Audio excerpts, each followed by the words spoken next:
another minute to let people join.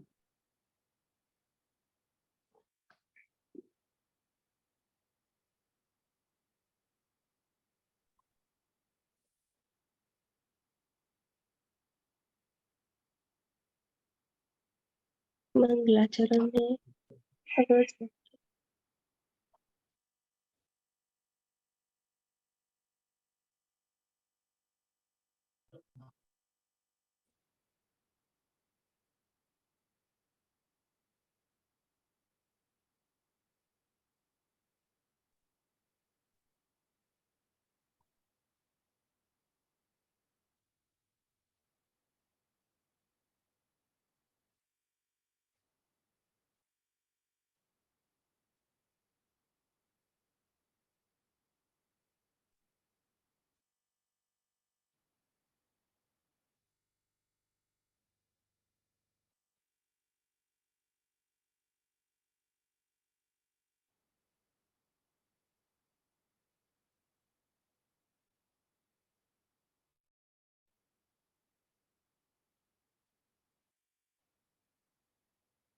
Okay, I think it's time, and we're going to start. Very quickly, I will walk you through with the beginning slides, the roadmap of this next 3 hours and what to expect, etc. So once again, Jai Jain and Pranam everyone. This is Yogesh Bapna, and I have Manoj Jain with me as a co-host. Jai Jain, everyone. Delighted to have you and to be with so many wonderful speakers and scholars and Jain individuals to learn more about Jain way of leadership. We have a phenomenal program ahead, and this will bring us closer together as a Jain community and also help us become better Jain leaders, things that we do in our day-to-day lives through our Jain principles. So welcome, everyone. Thank you. And then we just wanted to make sure that we recognize and call out all the folks, our team members who has supported for this 3 hours virtual leadership conference. One team is the JAINA LRP committee, and here are the names of all the JAINA committee members. I'll give 30 seconds to let you guys read. Absolutely. So we're grateful to Bipin Bhai, Chitan Bhai, Deepak Doshi Bhai, Jayesh Bhai, Manish Mehta, Prem Bhai, Soha Shah, Sonia Gilani, Sushil Bhai Jain, Yogen Bhai Jain, and obviously Yogesh Bhai Bapna, who's done a phenomenal job of helping join combined conference of the Long Range Planning Committee, as well as the Jain Center of Northern California. Yeah, the next slide is about our co-partner JCNC Board Leadership Committee, and the Biren Bhai, Bipin Bhai, Milin Bhai, Nishi, Prakash Ji, Prem Bhai, Risha, Mittal Kothari, they all contributed behind the scene.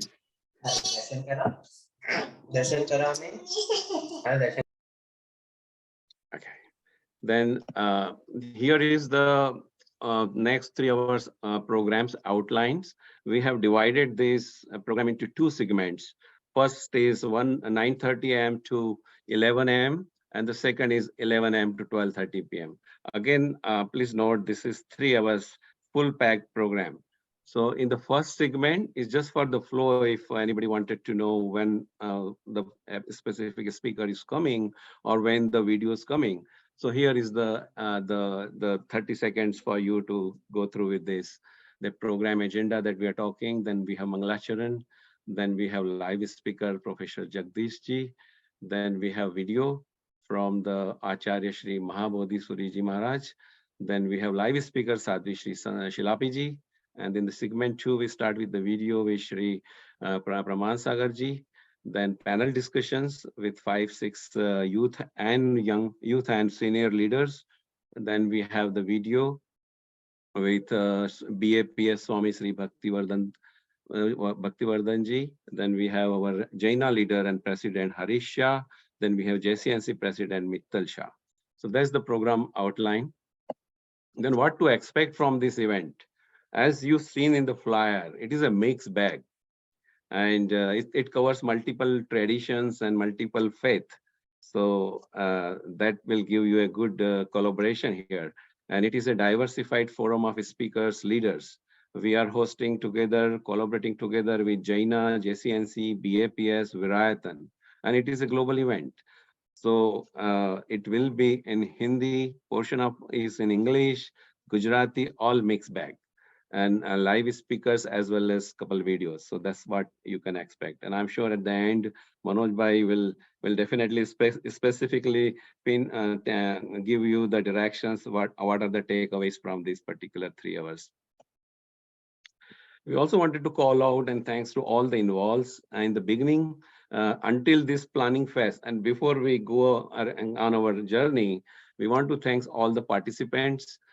Thanks to all Acharya Shrijis, Muni Shrijis, Sadhvijis, Swamijis, dignitaries, leaders, speakers, panelists. Thanks to JAINA LRP and JCNC BOD leadership committees. Thanks to our tech team, Edwin and Vitika.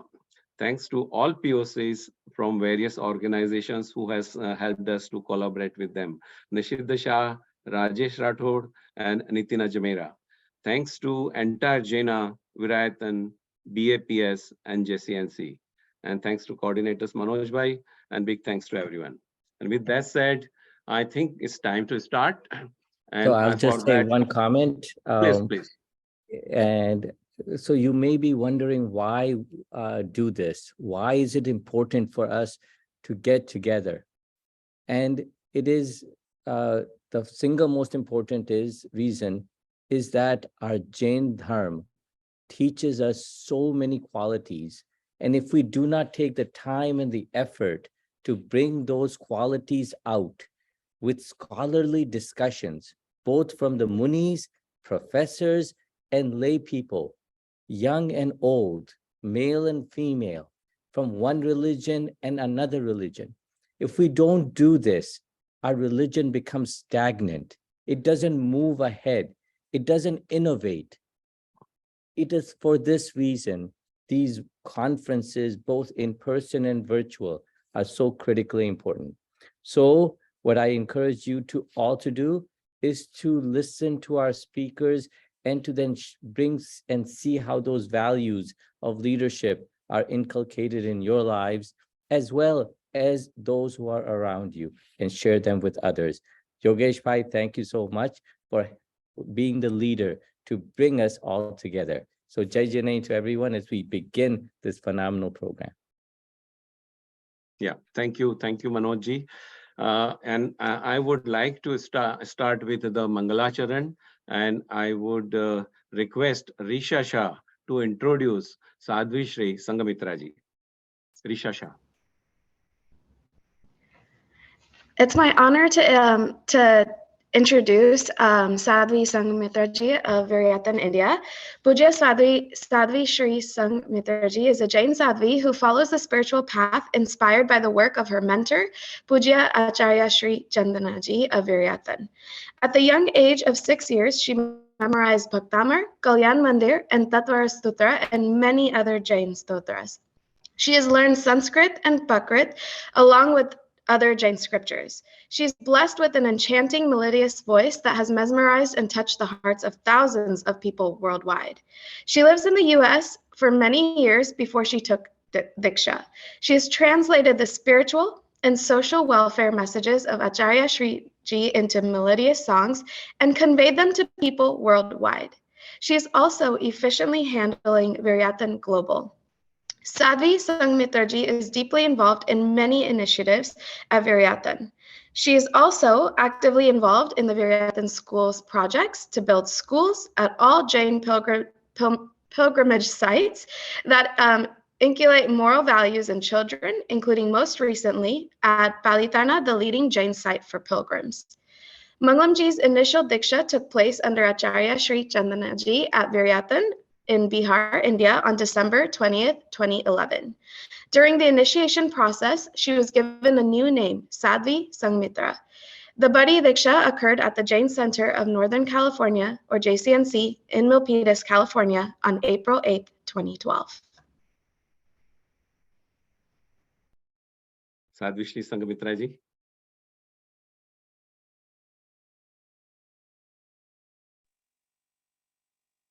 Jai Jinendra to all of you.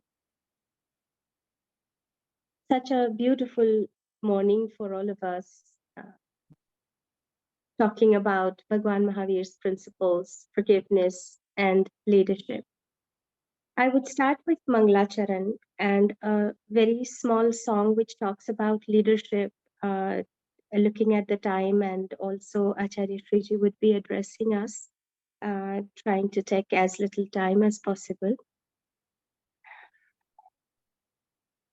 Namo Arhantanam, Namo Siddhanam, Namo Ayaryanam, Namo Uvajjayanam, Namo Loe Savasahunam.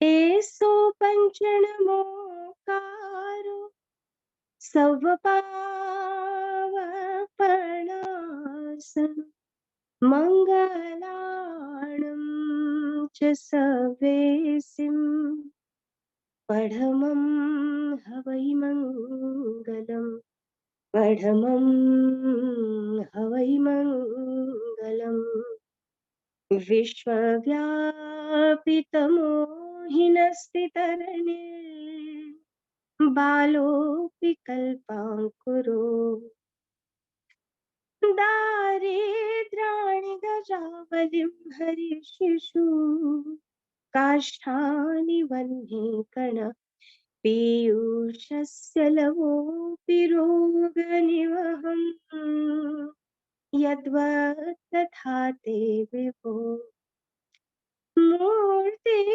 Spurti Mati Sati Trijagati, Kashtani Hartu Kshama. Om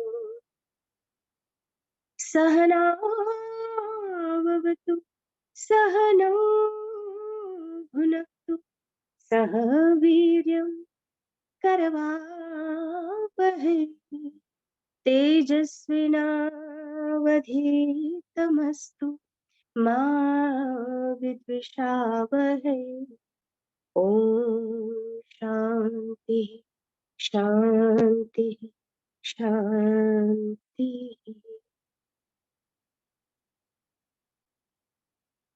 धरती की शान,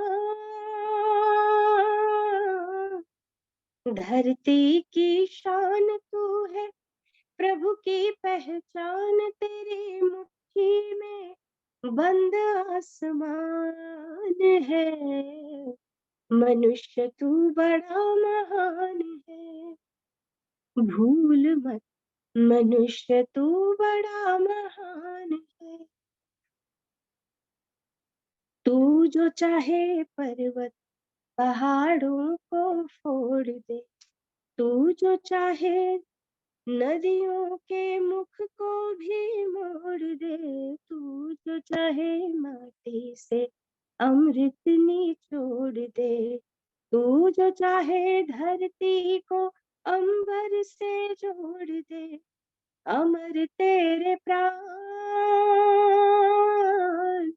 अमर तेरे प्राण मिला तुझको वरदान, तेरी आत्मा में स्वयं भगवान है, मनुष्य तू बड़ा महान है, भूल मत मनुष्य तू बड़ा महान है। नैनों में ज्वाला तेरी, गति में भूचाल तेरी, छाती में छुपा तूफान है, पृथ्वी के लाल तेरा, हिमगिरी सा भाल तेरी, भ्रुकुटी में तांडव का ताल है, निज को तू जान, निज को तू जान, अपनी शक्ति पहचान, तेरी वाणी में युग का आह्वान है, मनुष्य तू बड़ा महान है, भूल मत मनुष्य तू बड़ा महान है। धरती सा धीर तू है, अग्नि सा वीर तू, जो चाहे तो काल को भी थाम ले। पापों का प्रलय रुके, पशुता का शीश झुके, तू जो अगर हिम्मत से काम ले। गुरु सामतिमान, गुरु सामतिमान, पवन सा तू गतिमान, तेरी नभ से भी ऊंची उड़ान है, मनुष्य तू बड़ा महान है, भूल मत मनुष्य तू बड़ा महान है। धरती की शान तू है, प्रभु की पहचान, तेरी मुट्ठी में बंद आसमान है, मनुष्य तू बड़ा महान है, भूल मत मनुष्य तू बड़ा महान है। Thank you so much. Now Acharya Shri will be on, so thank you. I just wanted to let everyone know that Acharya Shri we just celebrated her 87th birthday in the Kutch, and where the Virayatan completed his 50 years of journey. And we requested Pujya Taima earlier to come and give us a blessings, but she said let Shilapi ji and Sanghmitraji will be the front runner at this time. And it is really, she is in the India. It is I think a 10:30 time, about 10 o'clock there, and she is in New Virayatan. We are very blessed that Taima is available to give her Ashirvachan and blessings to all of us. Pujya Shri Acharya Chandanaji Maharaj.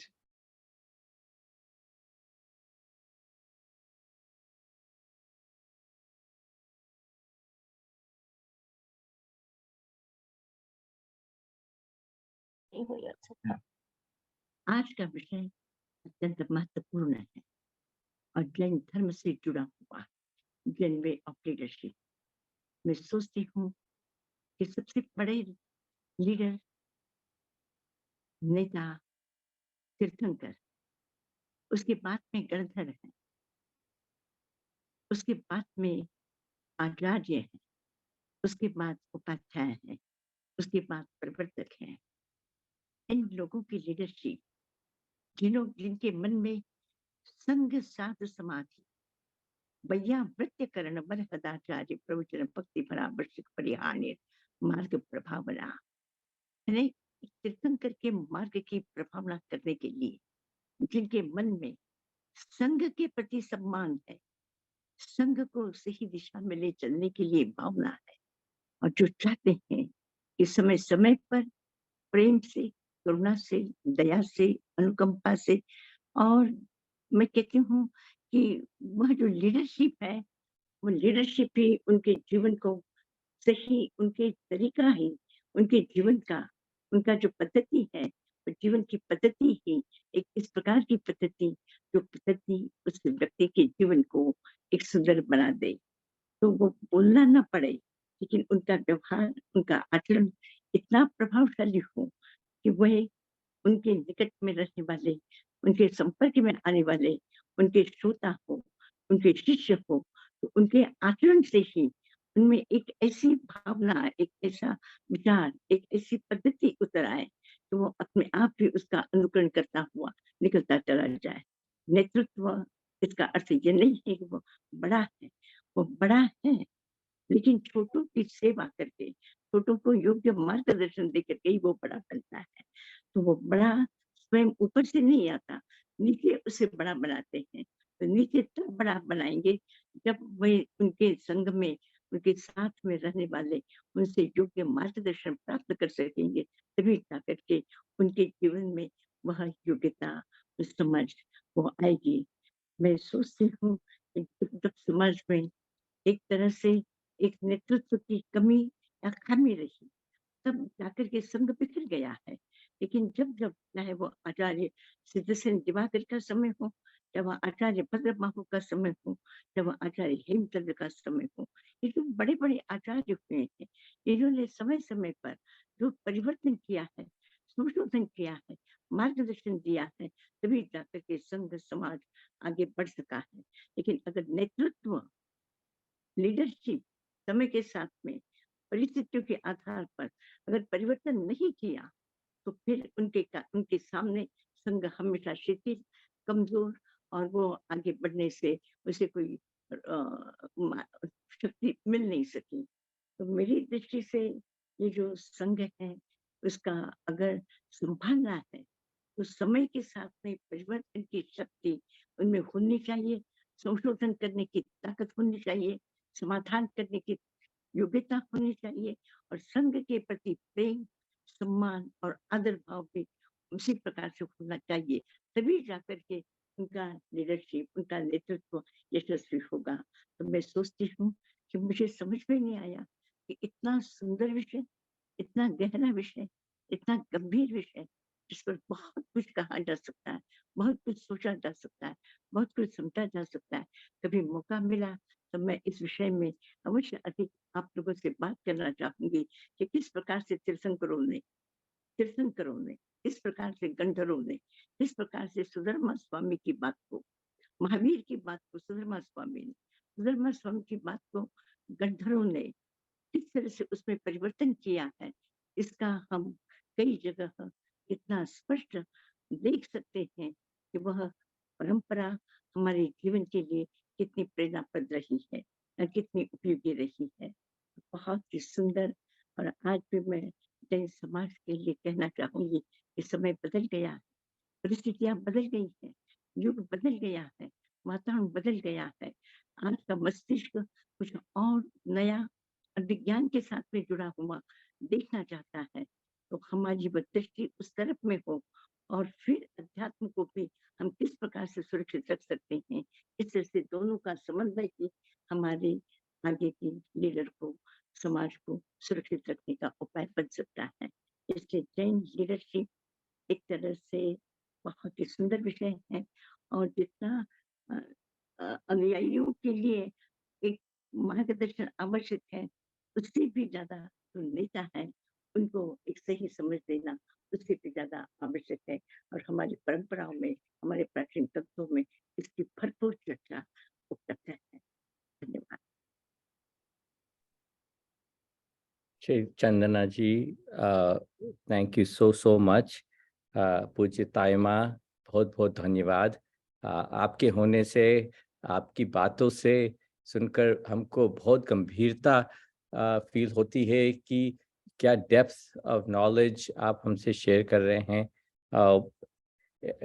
Just sharing with everyone in English, what Pujya Taima talked about was the importance of leadership, and that leadership must change with time.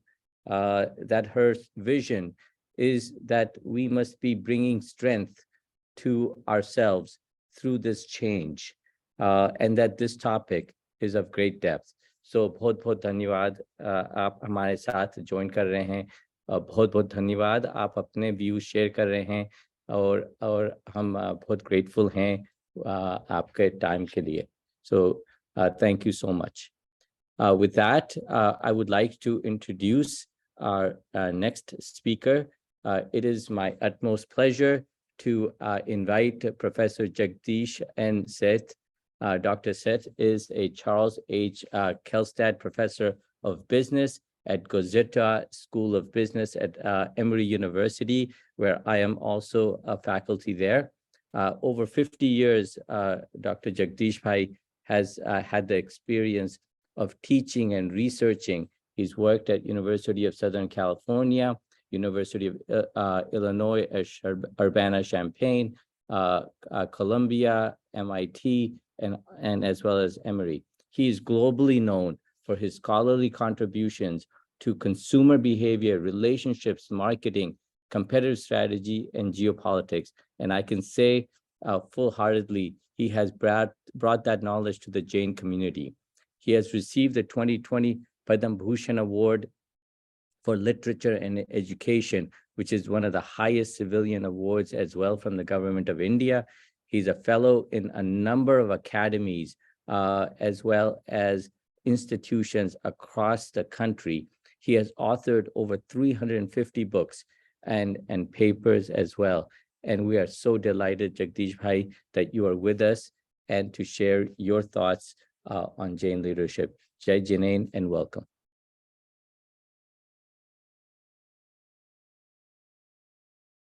And if you, yes, we can hear you now. Thank you so much, Manoj. This is to invite me. I think it's a great conference and very appropriate for our contemporary times, because diversity, equity, and inclusion are going to be a major change agent in order to understand the complexity of the society as we move together, especially in the advent of social media, and now, of course, the chat GPT, artificial intelligence. My comments are going to be limited to primarily Jainism aspects and how it relates to contemporary way of life. And if there is any possibility, I will add things about leadership. To me, Jainism is the most contemporary ancient religion, which comes as a contradiction, because we always feel like some ancient religions have not adapted themselves to the change. But what was talked about 650 BC or even before is very real. The three trinity principles of ahimsa, non-violence, aparigraha, non-possession, and anekantvad, multiple perspectives, are becoming the foundation of modern life. The non-violence principle, especially going toward not only just the human beings, but also the living organisms in general, including plants and vegetation, clearly shows you that sustainability, which is becoming a very key issue, is really related to somehow creating more sustainable environment by having more plant-based diets, for example, or minimal amount of killing of any kind.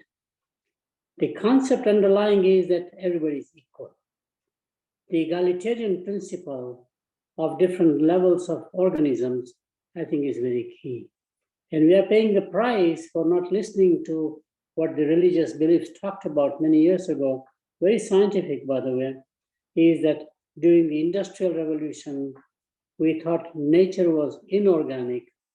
Industrial raw materials were created for the sake of humanity. Humans are superior beings in the process, and those theories came in the way. Nature is organic. And the more you abuse the nature, the less it begins to cooperate.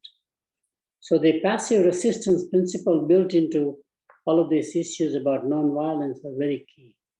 And I am very glad that today the world is able to recognize that, and all of the elements built into the ahimsa principles are very key. I find more importantly, as we have become more and more capitalistic society with creating more billionaires and millionaires, that the principle of non-possession is very important.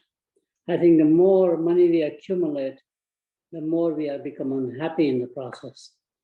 Making money without meaning is meaningless. And I've met many entrepreneurs very successful in their life. They have become millionaires and billionaires beyond their imagination. I've met chairmen of corporations, and what I find is that if they had no purpose in life, they are basically empty, they're lonely inside. And if they shut themselves off from everything else in society, not giving back, or not a purposeful life, they seem to be isolated by society also at the same time.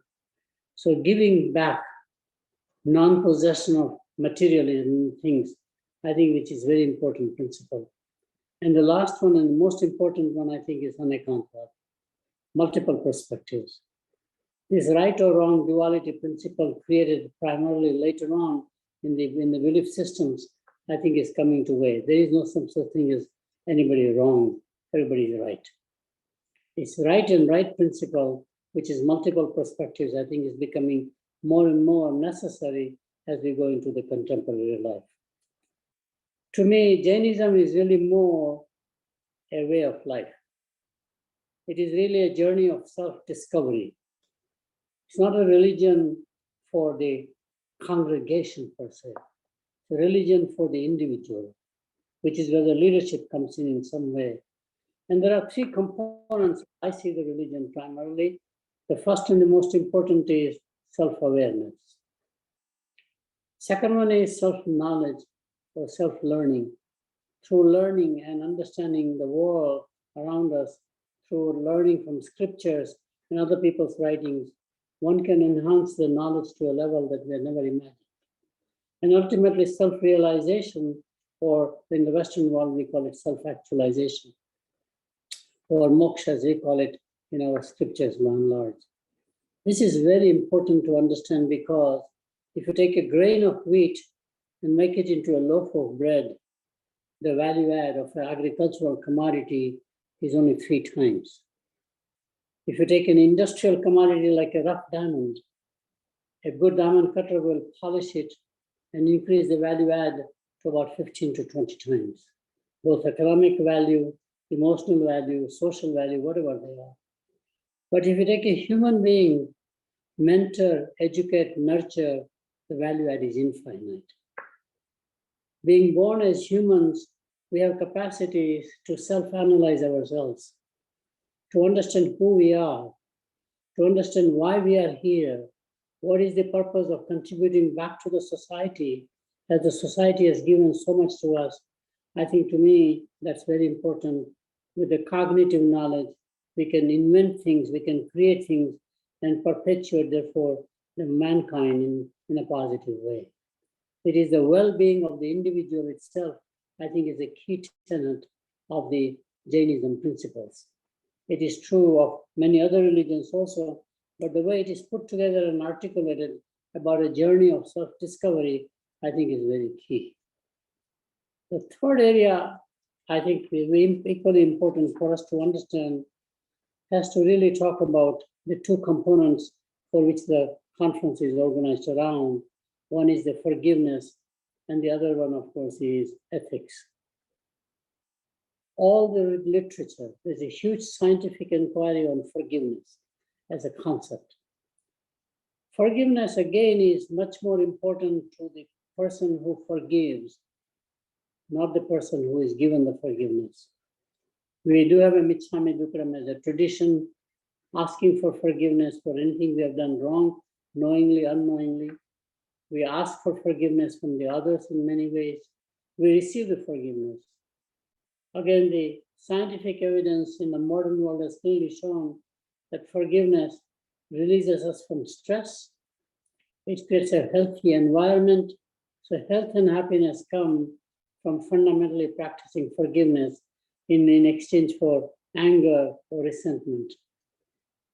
The second principle is equally important, which is the principle of ethics. Unfortunately, ethics is much more important today than ever before. Unethical behavior we see around all the time, including the failure of the banks recently, what they have done, or it's a history full of that one. There's a very interesting Greek mythology that talks about Hermes syndrome. Entrepreneurs like to be not bound by any restrictions. So they bypass the compliances, the laws, etc., to do what they want to do. And in the process, they become bending with the laws or norms or societal appropriateness in some fashion. Ethics gives you the boundary. To me, entrepreneurship is all about energy.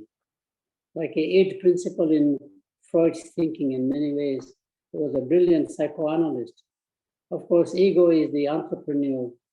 But then if ego is allowed to take all of that entrepreneurship for its own gain, it becomes destructive, including self-destructive. So you bank it in some fashion.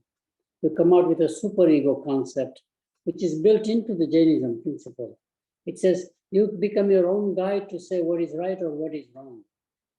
And if you again behave in a wrongful way, you will have an inner difficulty of happiness yourself.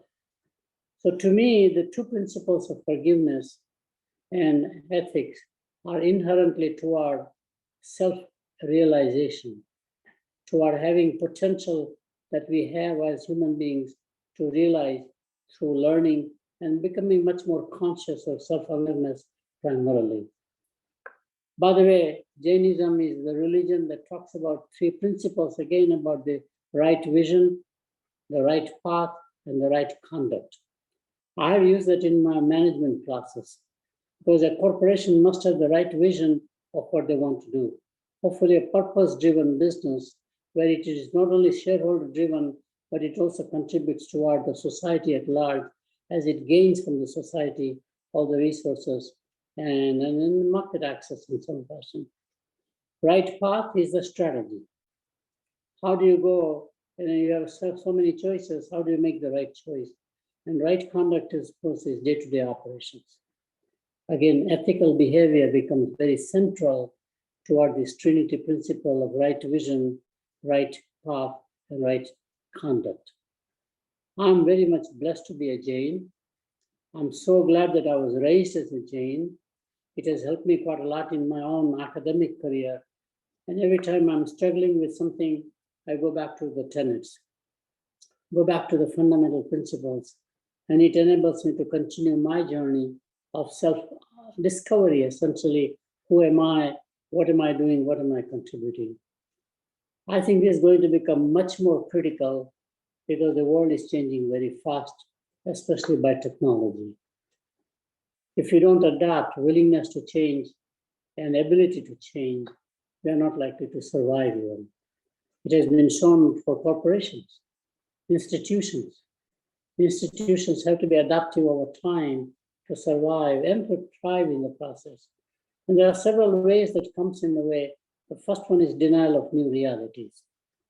So we have to understand new realities are here and how do you contemporize or modernize to the new reality.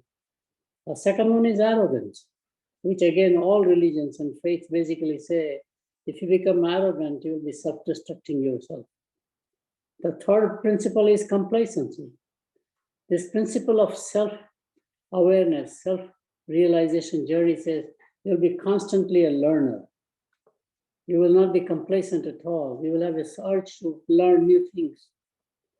Fourth principle basically says that status quo is not going to survive.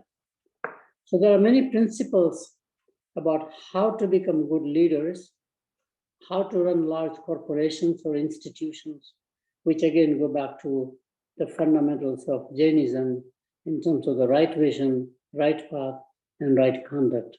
So I'm very much pleased to be part of the conversation here in the conference and learning a lot from other scholars and dignitaries. Thank you for inviting me. Thank you so much, Jagdish Bhai, and thank you for some tremendous wisdom. How you talked about Jainism being a contemporary ancient religion.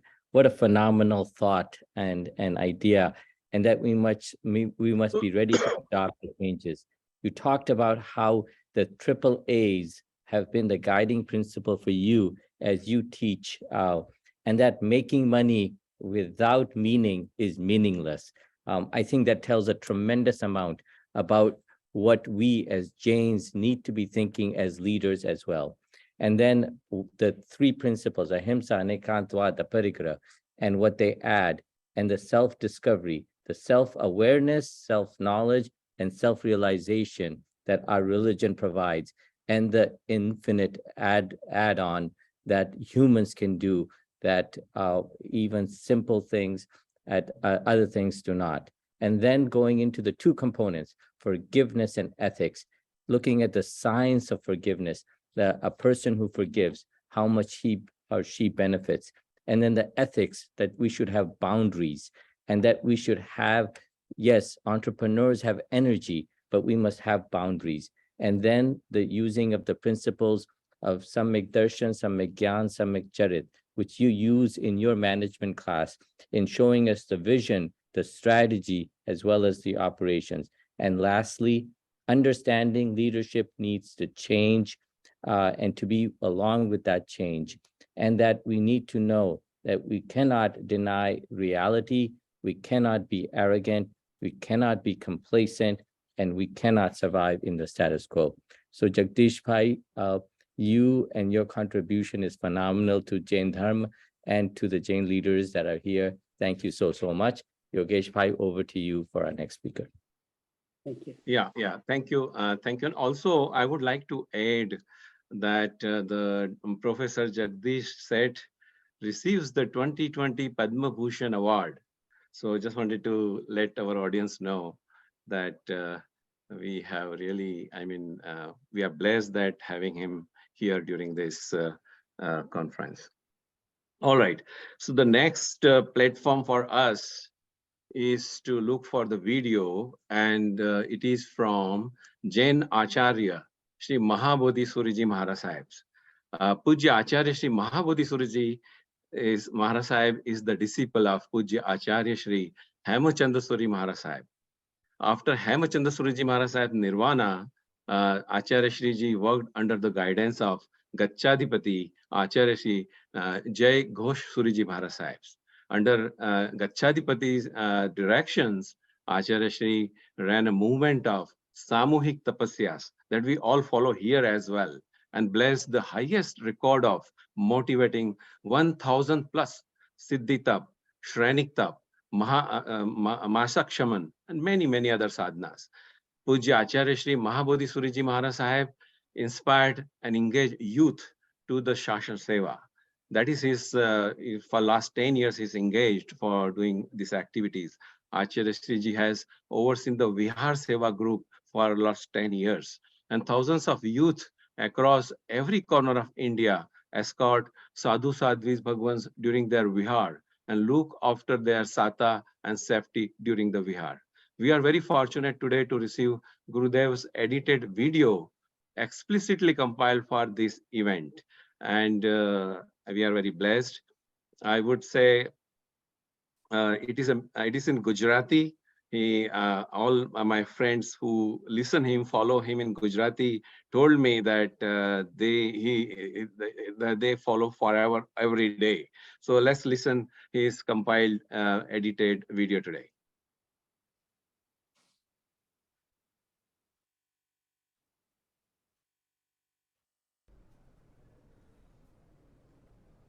ज्ञान दर्शन चारित्र रत्न त्रितय भाजने मानुजत्वे पाप कर्म स्वर्ण भाऊंडे सुरोपम. અકબરની રાજસભા ભરાણી.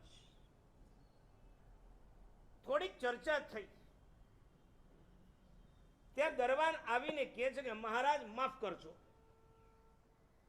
ચાલુ સભાની અંદર મારે તમને એક વિનંતી કરવી છે કે બહાર એક વ્યક્તિ આવીને ઊભી છે, એ કહે છે કે મારે અંદર આવવું છે.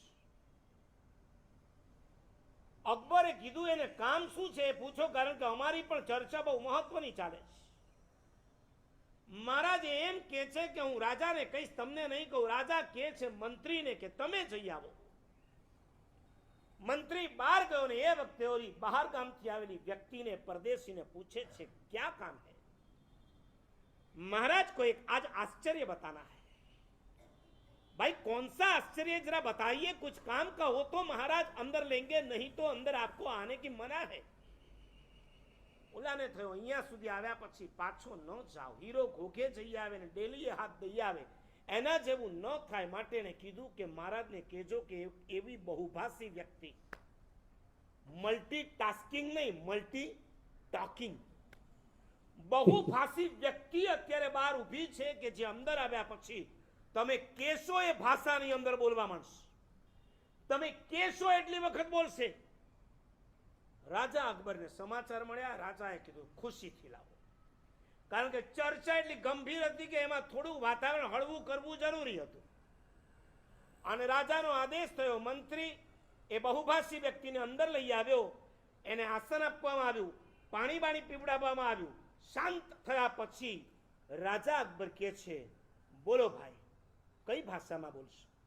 મહારાજ, એ તમારે કહેવાનું છે.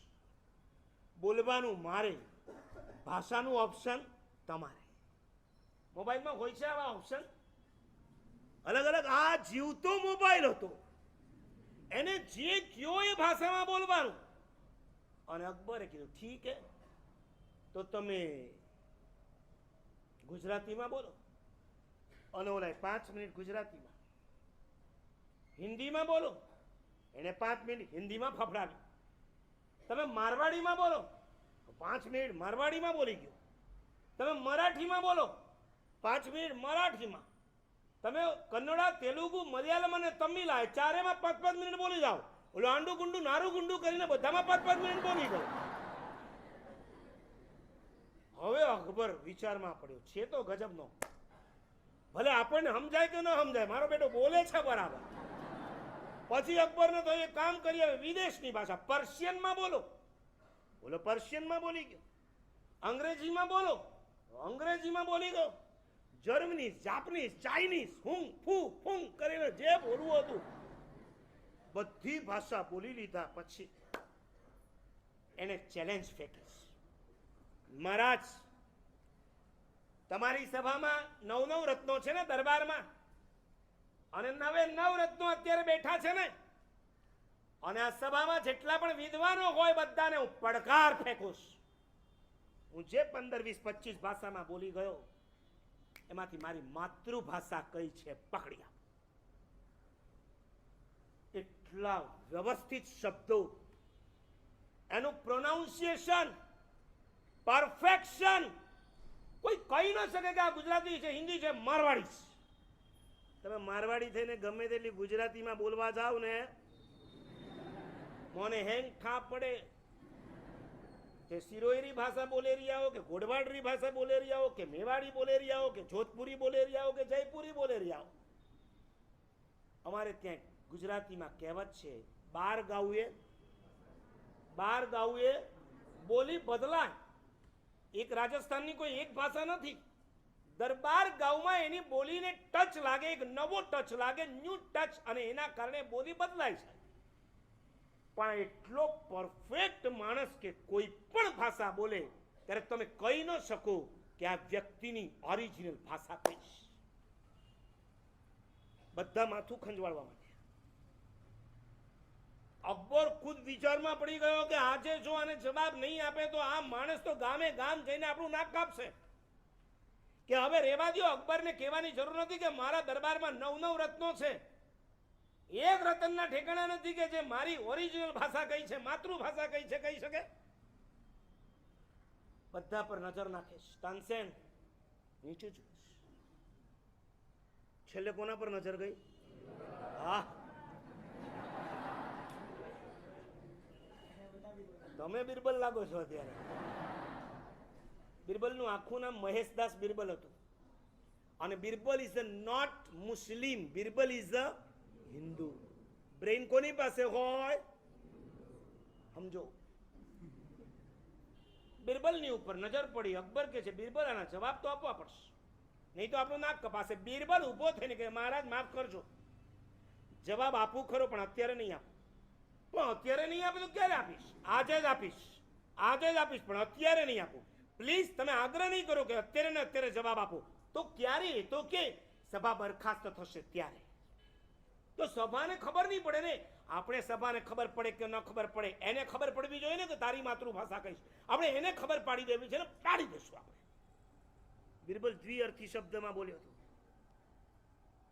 મીટિંગ પૂરી થઈ, સભા પૂરી થઈ, ઉતરવાનું શરૂ થયું. રાજા અકબર આગળ ચાલે છે, એની પાછળ બહુભાષી વિદ્વાન ચાલે છે. મહેમાન છે ને એટલે સાથે ચલાવવો પડે. હું નીચે ઉતરું ત્યારે તમારે કલ્પેશભાઈને મારી સાથે ઉતારવા જોઈએ, તમારે આગળ ના ઉતરાય. આપણા અતિથિ વિશેષ છે. અને જેવો એ મહેમાન ઉતરતો હતો, પાછળથી બિરબલ આવીને મહેમાનને જોરથી ધક્કો માર્યો. એક સાથે 15 પગથિયા ગબડીને સીધો નીચે. અકબર તો જોતો રહી ગયો, બિરબલ તું આ શું કરે છે? મહેમાનનું અપમાન. મારો પ્રોસેસ ચાલુ છે, અંડર પ્રોસેસ. Under process. અને જેવો ઓનો નીચે પડીને પાછો બેઠો તો ધૂળ ખંખેરતો, साला कौन हरामी था जिसने मुझे धक्का मारा? बीरबल ये वक्त आयो कि धक्का जिसने मारा लेकिन आपकी मातृभाषा हिंदी है वो तो पक्का हो।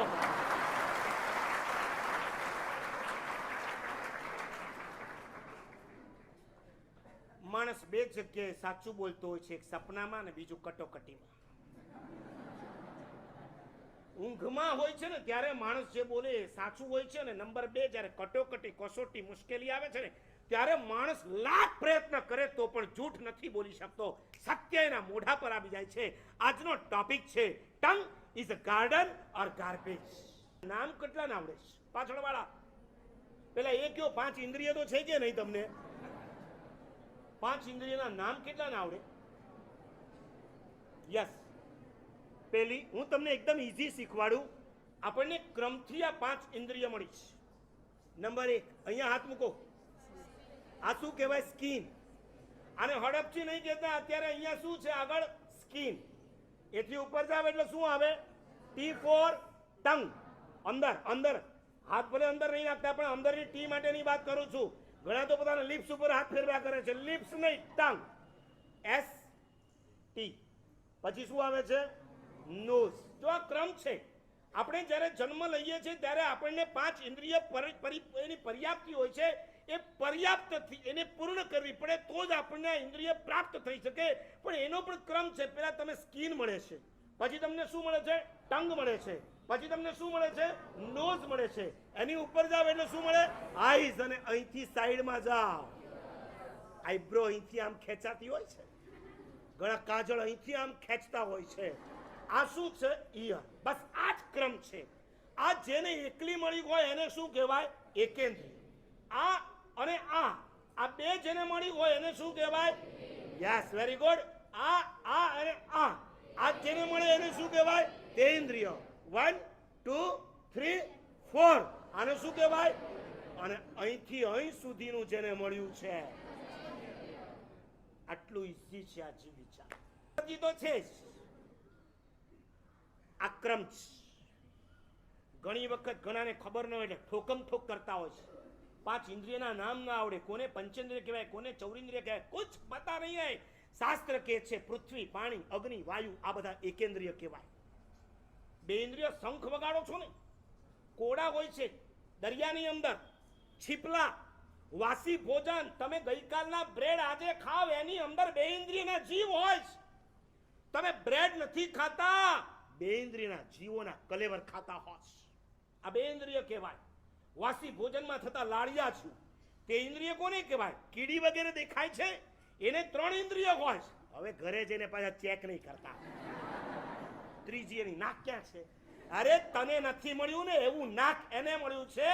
तू रसोडानी अंदर फाफा मारे, साकर क्यां, साकर क्यां, एने 1 माइल थी खबर पड़े के तारा रसोडाना कया डब्बामां साकर।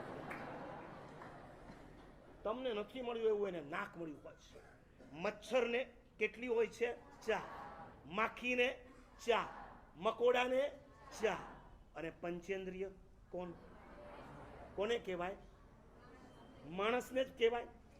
તો અરે મારવાડની અંદર 2 દિવસ પહેલા મેં મારા રોજના પ્રવચનમાં એક સરસ વાત કરી હતી। મારવાડમાં એક 2 માણસે બતા, એમાંથી એક કાળ કરી ગયા। કાળ કરી ગયા પછી એકલા થઈ ગયા ને ચોમાસું આવતીકાલથી બેસતું હતું। એટલે ત્યાંના સંઘવાળા એમના મહારાજ સાહેબ આચાર્ય મહારાજને કહેવા આવ્યા કે હવે એકલા થઈ ગયા છો, અમે શું કરીએ?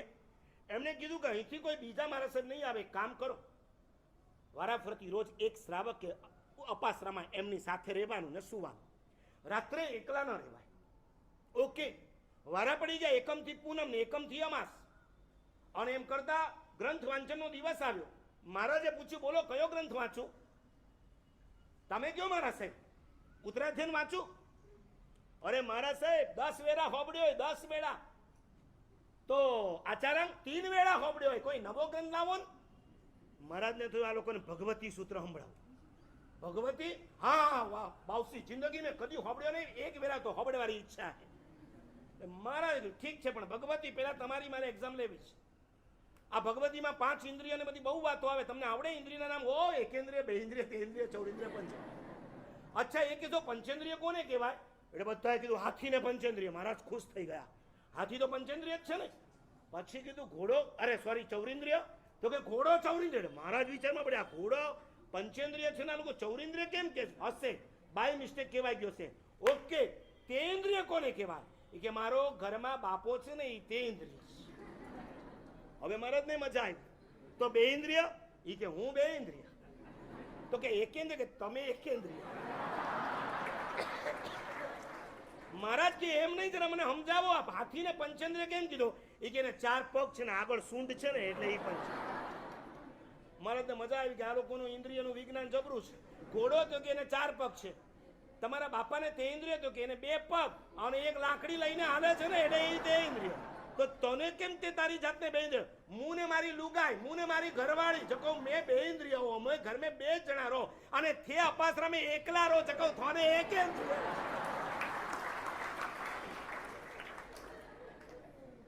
એક ઇન્દ્રિયમાંથી બીજી ઇન્દ્રિયમાં જવા માટે અનંત પુણ્ય જોઈએ. બહુ ગંભીરતાથી સાંભળજો. તમને જે આજે જીભ મળી છે ને નંબર 2 માં મળી છે. ભલે 5 ઇન્દ્રિય મળી છે, પણ એક પથ્થરના ભવમાંથી શંખના ભવમાં જવું હોય છે ને, શાસ્ત્ર કહે છે તમારી બેંકની અંદર અનંત પુણ્ય જ્યારે જમા થાય છે ને ત્યારે તમે પૃથ્વી, પાણી, અગ્નિ, વાયુ ને વનસ્પતિના કોઈ જીવમાંથી શંખના જીવમાં જઈ શકો છો. વિચાર કરો, 2 ઇન્દ્રિયના કલેવરમાં જન્મ લેવા માટે અનંત પુણ્ય જોઈએ. તે ઇન્દ્રિયમાં એથી અનંત ગણું જોઈએ, ચૌરિન્દ્રિયમાં એથી અનંત ગણું, પંચેન્દ્રિયમાં. અને આપણે ખાલી 5 ઇન્દ્રિય નથી મળી, 5 ઇન્દ્રિય વત્તા 6ઠી ઇન્દ્રિય સ્વરૂપ આપણને મન મળ્યું છે. આવું મન મેળવવા માટે અનંત અનંત અનંત પુણ્યનો જ્યારે ઉદય થાય ત્યારે આ 5 ઇન્દ્રિય અને મનની પ્રાપ્તિ થતી હોય છે. ગૌતમ પૃચ્છા નામની એક સજ્જાઈ છે, રૂપવિજયજી મહારાજની રચના છે. ગૌતમ પરમાત્માને પૂછે છે, ભગવાન આ જીવ પંચેન્દ્રિય કઈ રીતના થાય છે? મને ને તમને જે આકારના જીભ ચામડી મળી છે કેમ મળી ખબર છે? કેણે કર્મે જીવ પંચેન્દ્રિય હોય. અને ભગવાન સુંદર જવાબ આપે છે, ગોઈમાં 5 ઇન્દ્રિય વશ કરી તેણે કારણે જીવ પંચેન્દ્રિય હોય. રસ્તા પરથી ચાલ્યો જતો હોઉં, મારી આંખ કઈ ડાફોડિયા ન મારે તો હું આવતા ભવમાં ફરી પાછો પંચેન્દ્રિય થઈશ. હું રસ્તા પરથી ચાલ્યો જતો હોઉં, મારા કાન કોઈની ગાળો, કોઈ ગંદા ગીતો સાંભળવા લાલાયિત જો ન થાય તો સમજો કે હું આવતા ભવમાં ફરી પાછો માણસ થઈશ. અને ગૌતમ બીજો પ્રશ્ન કરે છે, કેણે કર્મે જીવ એકેન્દ્રિય હોય. ભગવાન કહે છે 5 ઇન્દ્રિય વશ નવી કરી તેણે કર્મે જીવ એકેન્દ્રિય હોય. જેના જીભના ઠેકાણા ન હોય, જેને ગાળો બોલવામાં મજા આવતી હોય, જે ગુંડાગીર્દી જેવી વાતો કરતો હોય અને જે મળે તે ખાવા માટે જે તૈયાર થઈ જતો હોય, રાતના 12 વાગે ભૂખ લાગે, 2 વાગે ભૂખ લાગે, કા વાઈફને ઉઠાડે કા મમ્મીને ઉઠાડે, હમણાં ને હમણાં તું મને તાજો નાસ્તો, ગરમ નાસ્તો બનાવી આપ, પૌવા વગાડી આપ, હાંડવો કરી આપ, મને બહુ ભૂખ લાગી છે. આવા આત્માઓ ઇન્દ્રિયનો જેણે સંયમ નથી કર્યો, કંટ્રોલ નથી કર્યો, યાદ રાખજો આવતા ભૂમાં આ ભૂમાં જેવી 5 ઇન્દ્રિય મળી છે એવી નહીં છે. આજે 5 અનુપમ ખેરનું નામ સાંભળ્યું?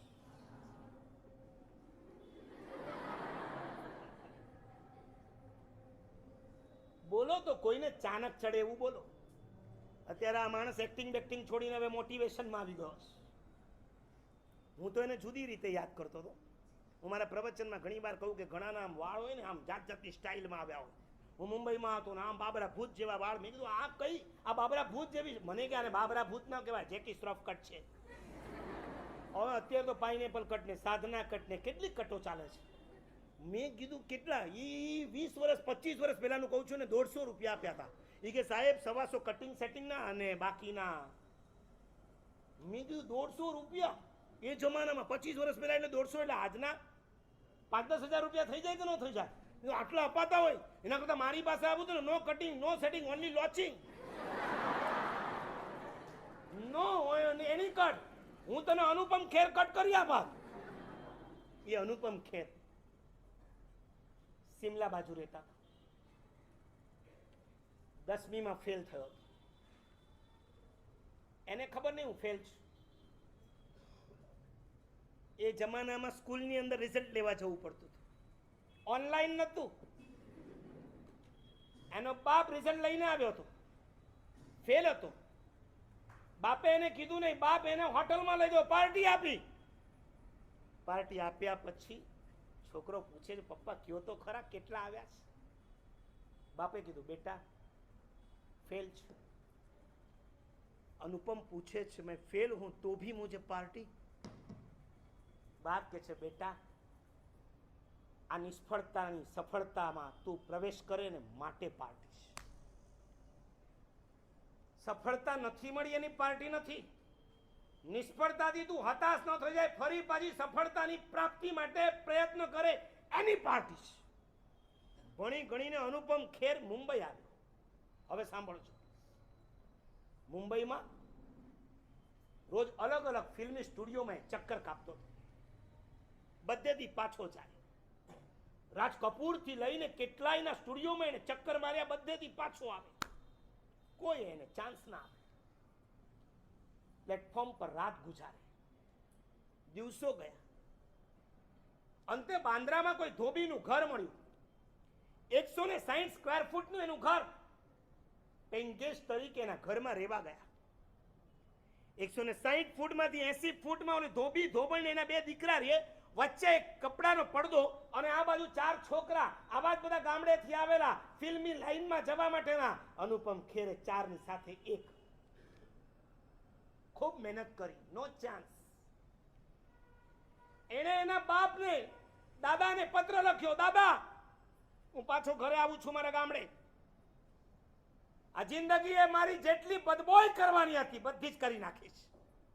ક્યાંય ચાન્સ નથી મળતો.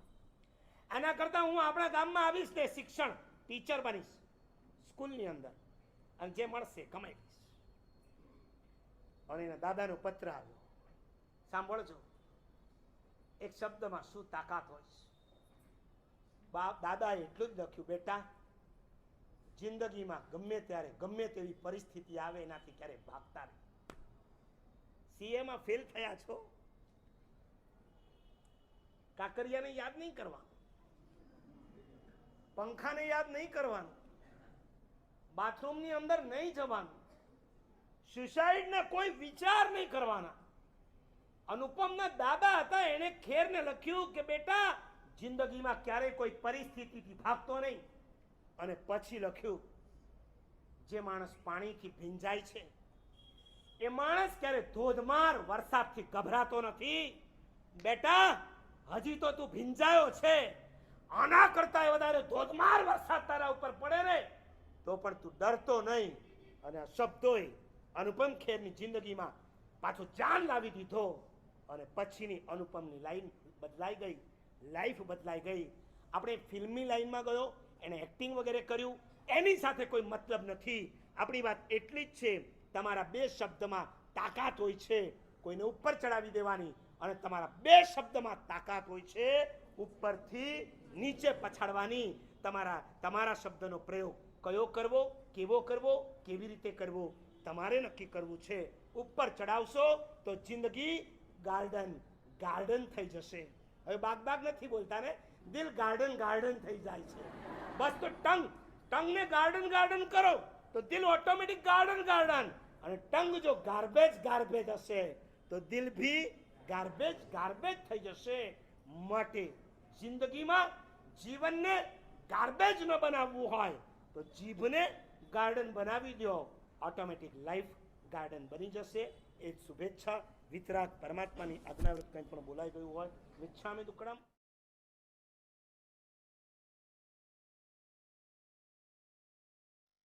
So I also wanted to recognize and thanks Nishid Bhai Shah. He's from New Jersey, who has coordinated with Acharya Shri ji and provided this video. Before we go to the next speakers, I would like to also mention that our Virayatan Sadhvi jis, Acharya Shri Chandana jis, Sanghmitraji jis, and Shilapi jis, they all blessed us here.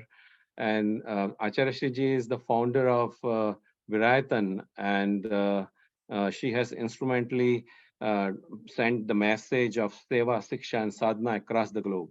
So our next speaker is going to be Pujya Sadhvi Shri Shilapi Ji Maharaj. And I would like to invite Nishi Patadia to introduce Sadhvi Shri Shilapi Ji. Thank you, Yogesh Pai. Pujya Sadhvi Shri Shilapi Ji is a great philosopher, an eloquent speaker, and a multilingual writer. She has traveled to over 25 countries, touching the hearts of millions of people through her sermons and igniting a light of change. With her simplistic approach to the concepts of ahimsa, love, and compassion, Sadhvi Shilapi Ji is a dynamic and inspiring leader who appeals to people from every faith and all walks of life. Sadhvi Shilapi Ji is an ardent disciple of Pujya Acharya Shri Chandanaji. Sadhvi Shilapi Ji is the first Sadhvi in the Jain tradition to have pursued overseas education. She has completed a Master's of Philosophy in Comparative Religion from the University of London.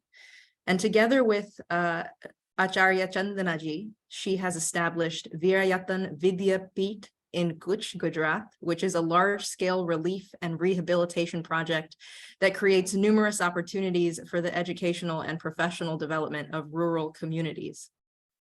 Sadhvi Shilapi Ji is a scholar of Jain philosophy and has been invited to deliver lectures at Oxford, Harvard, and other foreign universities.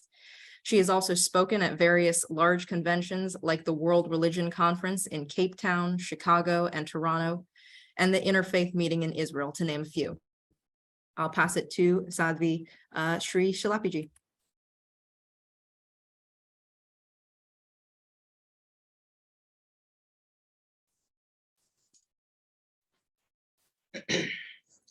Am I audible, Yogesh Bhai? Yes, Pujya Sadhvi Ji, yes. Because it's raining here, so connection is little unstable, but we'll try our best today. Yes, you are very well audible, and video is coming very well. No issue. Om Mangalam Omkara Mangalam Ve Mangalam Mahavir Mangalam Om Mangalam Omkara Mangalam. First of all, I would like to congratulate all the members of JCNC for putting this conference together. This thought-provoking conference, which is very much needed for this hour, for this time. I pray to Almighty for the success of this great conference. आज की ये दुनिया एक चुनौतीपूर्ण समय से गुजर रही है.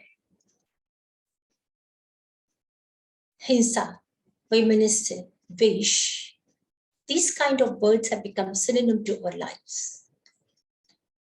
Newspaper, social media, TV, they're continuously propagating news of rape, murder, violence, and terrorism.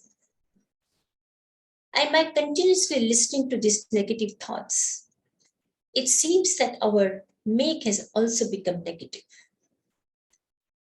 Psychologists say what we continuously think, hear, and concentrate, we become that only. And by continuously hearing these negative thoughts, it seems that our subconscious has also become negative. Therefore, despite tremendous development, there is no peace within us.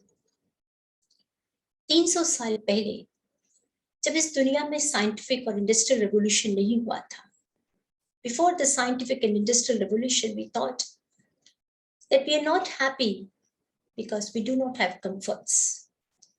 हमारे पास में साधन नहीं है, सुविधाएं नहीं है, इसलिए हम happy नहीं. But after this industrial and scientific revolutions, we have everything. We have smartphones, we have private jets, computers, mobiles, every kind of comfort. You name the thing and we have it.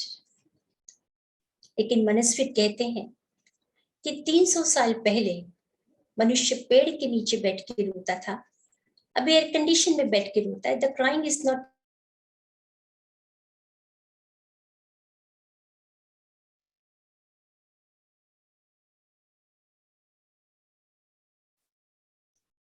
The video may be, yes. पशुओं के नाम. कुछ ऐसा ही atmosphere Hindustan में था. स्त्रियों को object की तरह बाजार में बेचा जा रहा था. पशुओं को धर्म के नाम पर यज्ञ की वेदी पर घूमा जा रहा था और मनुष्य को दास बनाकर बाजार में बेचा जा रहा था. अंधविश्वास और अज्ञानता से जैसे समाज भरा हुआ. In such a negative atmosphere, in these adverse situations, Tirthankar Mahavir emerged as a compassionate leader. He said, don't kill, mat maro. Aggression, atrocity, violence cannot be the solution.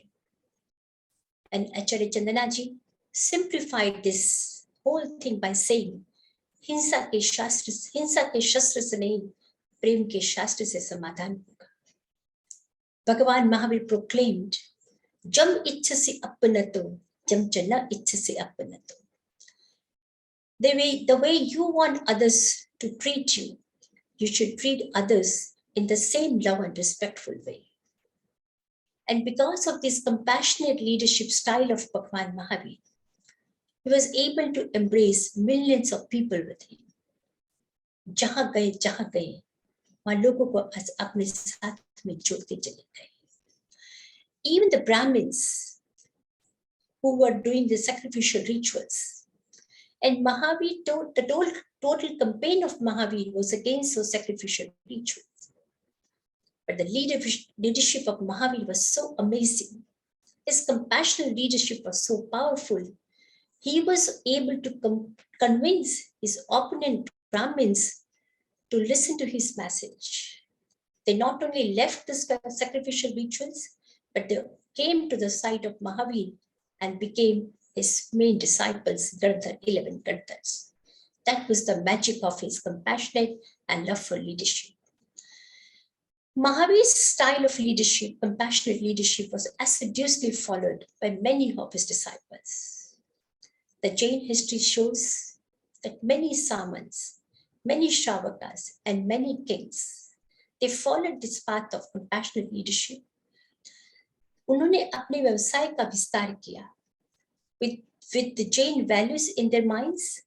For them, expansion of their business was important, but expansion of the business with Jain values was even more important. The foundation of Jain way of leadership is forgiveness. जो नेता है, जो leader है, he's kind of a father, he's kind of a guru, and he's kind of a संरक्षक. और जब लोग उनके साथ में काम करते तो कुछ ना कुछ तो भूल होती ही है. Now that error, that mistake, considered as punishment, or जो leader है, जो compassionate leader है, he will treat that mistake as a learning lesson to follow these stairs of success. We've all heard the name of Rockefeller, J.D. Rockefeller in America, the business tycoon, the leading philanthropist of the United States. As we all know that hundreds of people work with him, for him.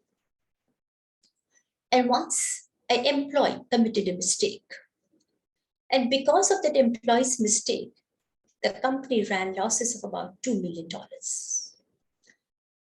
The employee was frightened, and he was very sure that I would be thrown out of the company. But J.D. Rockefeller called that employee to his office, asked him to sit down, opened his drawer, and took out a piece of paper.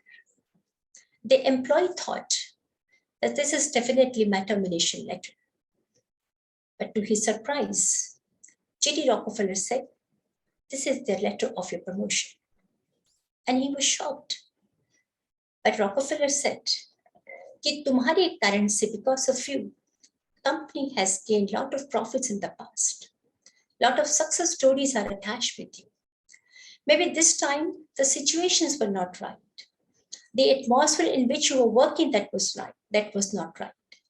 But I know your sincerity. I know your passion for work. And therefore, I want to promote you to give a better atmosphere that you can progress more in your life. The entire atmosphere in the company was absolutely changed.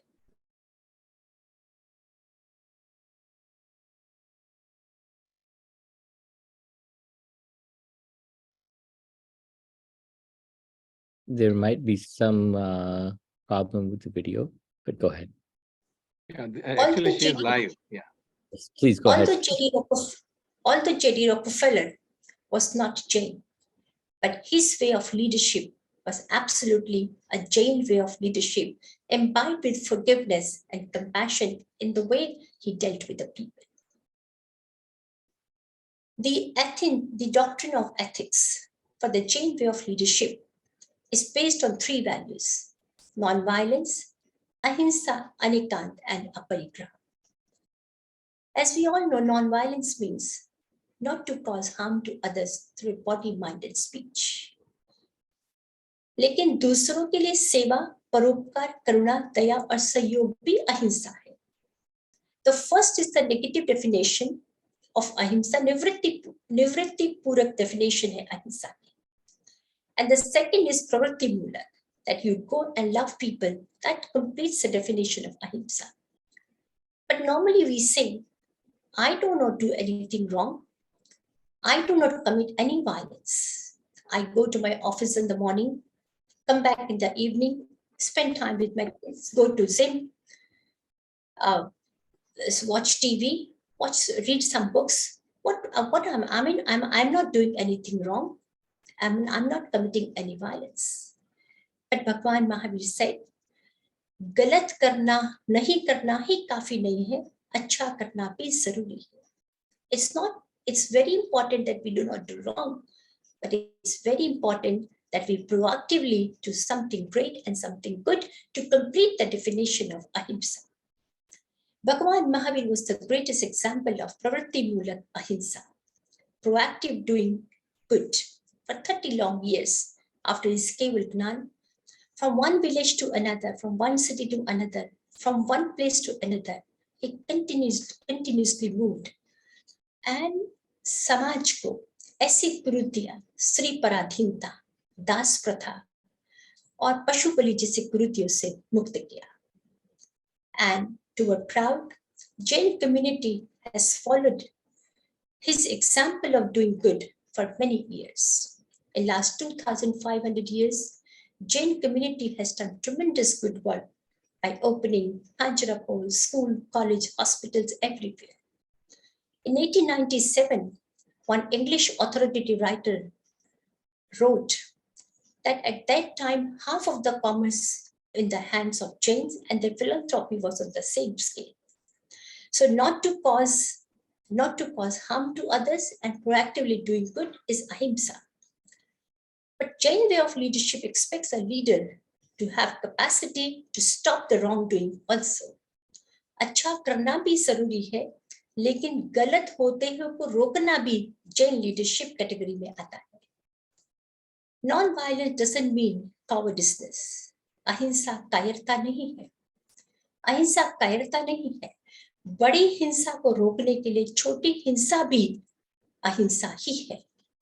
Imagine a boat and some 50 people sitting in a boat. और एक व्यक्ति जो हम पे बैठा है, उस boat को कोने से उसको वो छेद कर रहा है. He's picking some bricks in that boat. Other 49 people said that the way you're pricking in the boat, water will come in and it will harm all of us. लेकिन वो जो व्यक्ति है, he's adamant, he wants to cause harm to others and he's not listening. He's not listening to the request of 49 people. The person who is leading in the boat should have guts to stop that person. And if he doesn't listen, then he should have ability to throw that person out of the boat. It is still considered ahimsa. So Jain way of leadership is not a weak leadership. Jain way of leadership expects people to do good. Jain way of leadership expect people not to cause harm to others. But in a situation when he is responsible for the good of many people, and if somebody is doing good, so somebody is doing bad, so Jain leader is expected to do something to stop that wrongdoing and establish peace and harmony in the society. Tirthankar Mahavir said that truth has many facets. Truth has many facets. And with our understanding is limited. Even if we understand, our capacity to communicate the truth is also limited. For example, if I ask all of you how much you love your children, what will you say? You will say a lot. There is no way you can communicate, or human language is weak to communicate what you really think and feel. So if a small experience of love cannot be communicated, so how can we communicate the experience of that ultimate truth? Bhagwan said it cannot be communicated. For example, if I ask you, this is a glass case. If I ask you how to explain it, if I ask you to explain it, you will say it's green, it keeps the glasses in this box, and many other definitions. No matter how much you explain, it is still incomplete. So every truth has many facets, many point of views, and every point of view cannot be communicated, cannot be understood. So in any business setting, in any organization, and any large companies, a Jain way of leadership will expect leader to establish or to create an atmosphere when everybody's viewpoint is respected and being heard of. मेरा ही कहना ठीक है, इसकी अपेक्षा से मेरा भी सत्य ठीक हो सकता है. I am the only one who is right. Rather, we say that I can also be right. By this approach, a Jain way of leadership creates a harmonious atmosphere, a congenial atmosphere where everybody grows together for the larger benefit of the community. We have heard in the early 90s, we all heard that people with high IQs are the best leaders because they think rationally, they talk purposefully, and they act reasonably. And they become very effective leaders. But then we realized that people who have high IQs, they become great managers, great implementers. But people with great EQs become great leaders. Because EQs means emotional quotient, because हम हर चीज rationally नहीं करते हैं, बहुत सारी चीजें हम emotionally भी करते हैं. Our feelings are very important, our passion is important. So leaders who have high emotional quotient, they become very effective leaders because they understand other people's feeling. But now, the latest research says that people with highest spiritual quotient, they become the most effective leaders, path-breaking leaders, because they can change the way people think for the betterment of the humanity. And my friends, what is spiritual quotient? Spiritual quotient means a leader have values of forgiveness.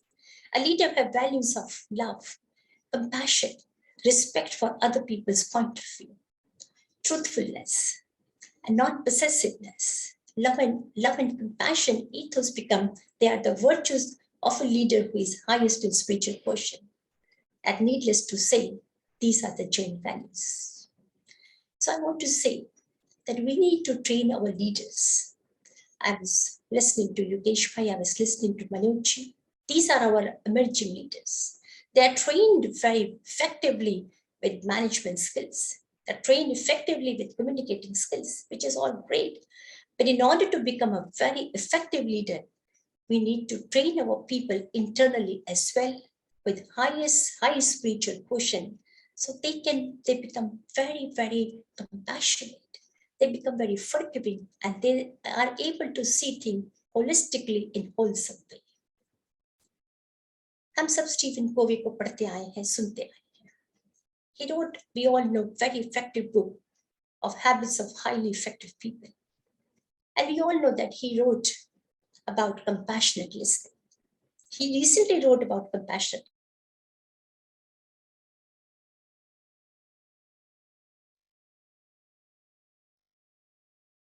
There might be some internet connection. We'll just wait. Shunoti iti Shavakah. Jo, I'm sorry about this connection this evening. Shunoti iti Shavakah. जो सुन सकता है, जो compassionately सुन सकता है, वही श्रावक है. लेकिन हम सुनते कहाँ? हम बोलते ही जाते हैं, बोलते ही जाते हैं. Continuous mental chattering is going on. Even somebody is talking to us, we are so impatient to say what we really want to say. There is, जो बाहर में इतना विस्तार है वो तो सुंदर है ही, but there is a tremendous capacity of our inner world as well.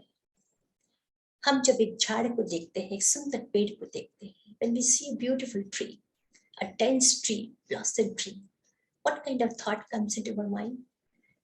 That this beautiful tree, roots should be very powerful. Root must be very powerful. Root must be very deep, and this tree is watered very, very nicely. That's why this is such a beautiful, dense and blossom tree. Jitni capacity, the capacity we have for external world, even bigger than the bigger capacity we have as internal world. If internally we are composed, internally we are peaceful, internally we are positive, internally we are stable, then Jain way of leadership, it doesn't become a force, it just becomes a natural phenomenon, natural habit of our life. Then you don't need to force for Jain way of leadership, it becomes automatically, it becomes natural. There are two ways we can grow in our life. One is externally. आपकी संपत्ति बढ़ती है, आपकी assets बढ़ती हैं, आपकी degrees बढ़ती हैं, आपकी पोजीशंस बढ़ती हैं, आपकी बाहर की अपीयरेंस बढ़ती है, which is all very good, which is all very great. But there is very important inner development also, by which you grow your compassion, by which you grow your ability to connect with other people, by which you grow your empathy with other people, by which you grow your capacity of forgiveness, by which you develop a capacity of forgetting your past, which is dead, which is useless. And by growing this inner capability, the possibility of Jain way of leadership becomes very, very natural and becomes very, very fragrance like Jain way of leadership. My brothers and sisters, all of us are leaders in some way or the other. कोई एक छोटे से परिवार का मुखिया है, कोई अपने घर का लीडर है. Somebody is running a business, big business company. Somebody is CEO somewhere. Somebody is running big organization. Everybody is leader in some way or the other. So Jain way of leadership expects that we need to train ourselves externally, but at the same time, we need to spend time to train, to beautify, to polish, to harness our inner world also. There is a huge possibility in our inner world, and which was manifested by Bhagwan Maharaj. He was able to make hundreds and thousands of friends in his life. And people asked, what could he do that he was able to make so many friends? For us, we cannot make friends even in our small families.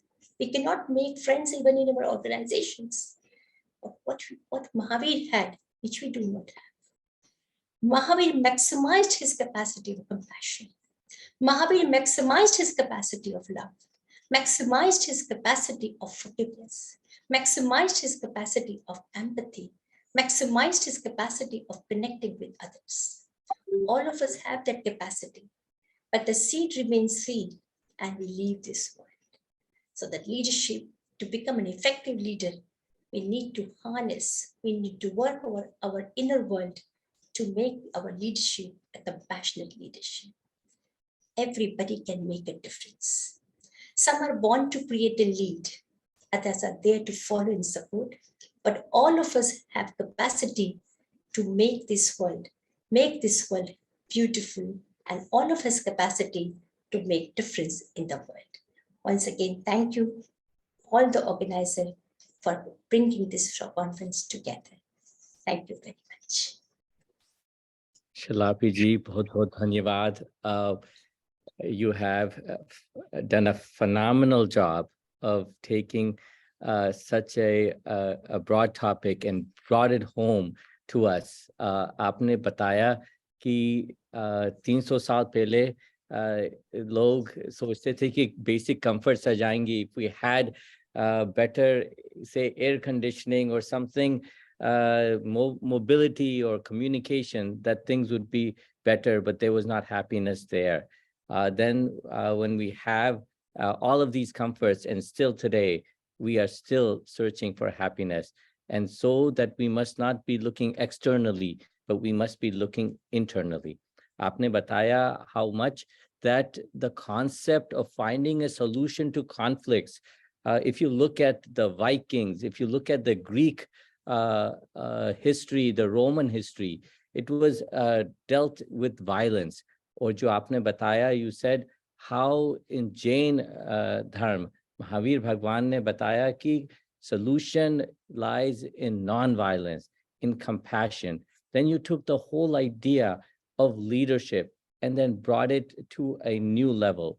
You talked about the various ways that J.D. Rockefeller took the idea that don't do punishment, but do a learning lesson from something or something that goes wrong. And then you took the idea of ahimsa anekantvad aparigraha and showed us how much each one of those applies to our the leadership and the leadership path. That stopping the wrongdoings, that we must be able as a leader in a boat to stop the person who is drilling that hole in that boat. That is a phenomenal concept which a leader must do. Yes, we may have to do a small amount of violence to save a much worse violence from happening. Then you talked about the truthfulness, the many facets of truthfulness, the capacity to undertake and understand the unlimited amount of unlimited amount of perspectives that are there. Just imagine what a leader has to do and be able to take that, be able to understand and say, not that I am right, but that I can also be right.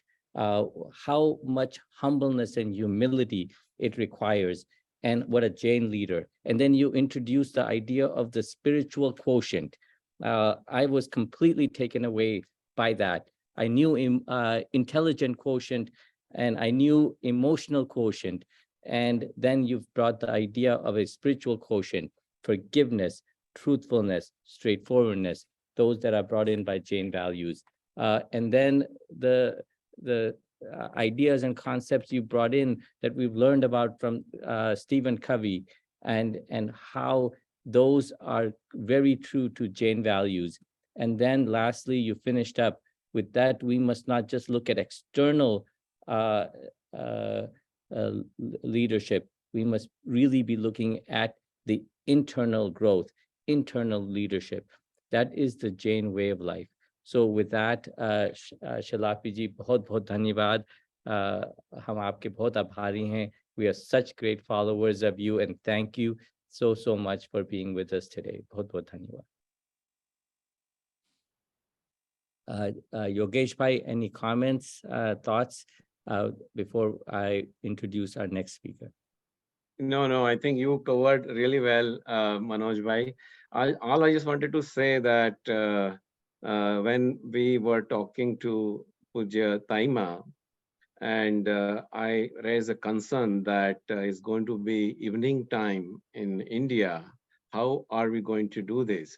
Taima said that my Virayatan Parivar, all Sadhvijis are available 24/7 for Sangh. And don't worry, they will log in. So a couple of hiccups that we have noticed during this time because of the internet connections, but Sadhvi, Shri Shilapi ji, Sanghmitraji, Taima, they all were live from India. Jai Jinendra. Wow. Great. So with this, now I want to introduce our next speaker, Jain Muni Shri 108 Pramansagar ji Maharaj. Pramansagar ji Maharaj is a Digambar monk, was born on June 27th, 1967 in Hazariyabad, Jharkhand. And he was born with the name Naveen Kumar Jain. And now he took Vairagya on March 6, 1984, and was initiated as a Digambar monk by Acharya Vidyasagarji on March 31st, 1988 in Sonagiri.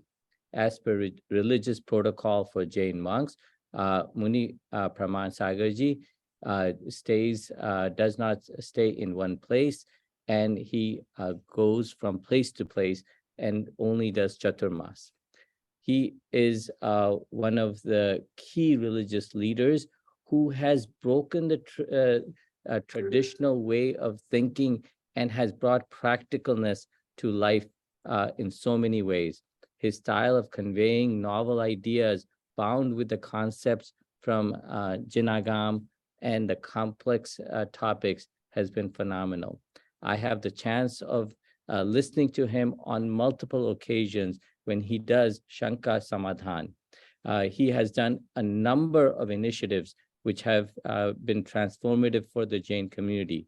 Dharm Bachao Andolan, Gunayatan, Shanka Samadhan, which allows people to have conversation. Religion is not just one person speaking and everyone listening. Religion is really about communicating and conversing. And that is what Pramansagarji has been able to do. So with that, I would like to play the video of Pramansagarji Maharaj. I want to be thankful to Nitin Ajmeraji for allowing and having this video for us. So with that, जय बोलो देवादिदेव 1008 श्री भगवान महावीर स्वामी की, अहिंसा परमो धर्म की, परम पूज आचार्य गुरुवर श्री विद्यासागर जी महाराज की।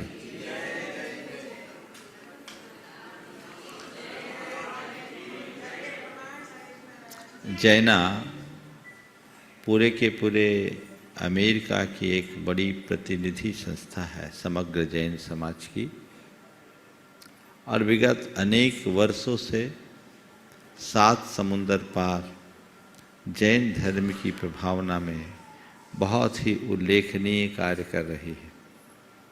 आज मुझसे वहाँ के कन्वेंशन में अपने विचार प्रकट करने के लिए निवेदन किया गया है। मैं उनके अनुरोध को स्वीकार करते हुए अपने विचार को प्रकट कर रहा हूँ, और उस क्रम में सबसे पहले उन सब लोगों को मैं अपना सद्भावपूर्ण आशीर्वाद देना चाहूँगा जो इस अभियान में लगे हुए हैं। उनके जीवन में इसी तरह धर्म वृद्धि हो और सुख शांति समृद्धि हो। आज का विषय मुझे दिया गया व्यापार और नैतिकता। मेरा तो कहना है कि नैतिकता का हमारे जीवन के साथ बहुत गहरा संबंध है। हर क्षेत्र में नैतिकता का संबंध बना रहना चाहिए। व्यापार में तो है ही, जो जीवन से जुड़ी चीज़ है तो उसमें हर क्षेत्र में मनुष्य के जीवन में उसका जुड़ा होना चाहिए। मेरी दृष्टि में जीवन में नैतिकता का वही स्थान है जो स्थान नदी में उसके प्रवाह का है।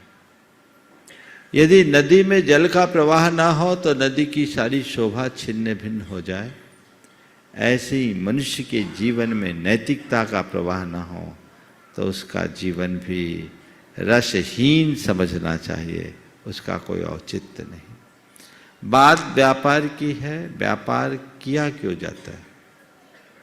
व्यापार जीवन के लिए किया जाता है। जीवन के लिए जीविका है और जीविका का नाम ही व्यापार है। मूल उद्देश्य तो यही रहा है व्यापार का। हमारे शास्त्रों में गृहस्थों को अपने जीवन को आगे बढ़ाने के लिए वार्ता कर्म का अनुकरण करने का उपदेश दिया गया। वार्ता यानी वृत्ति, जिससे अपने जीवन को आगे बढ़ाया जा सके। और वो अर्थोपार्जन के 6 कर्म थे, असी मसी कृषि विद्या वाणिज्य और सिद्ध। इसके पीछे की मूल भावना यही थी कि इनके माध्यम से जीवन का निर्वाह हो। और ये कहा जाता था कि जीवन के लिए जीविका है। बस इसी भेद रेखा को समझने की आवश्यकता है कि जीवन के लिए जीविका हो, जीविका के लिए जीवन न हो। जब हम जीवन के लिए जीविकोपार्जन की बात करते हैं तो हमारे जीवन में वे तमाम उदात्त मूल्य प्रतिष्ठित होते हैं जिनकी आज सर्वाधिक आवश्यकता है। लेकिन जो केवल जीविका के लिए जीवन जीते हैं उनके जीवन से सारे मूल्य तिरोहित हो जाते हैं और वे अपने जीवन में कुछ भी अच्छा नहीं कर पाते।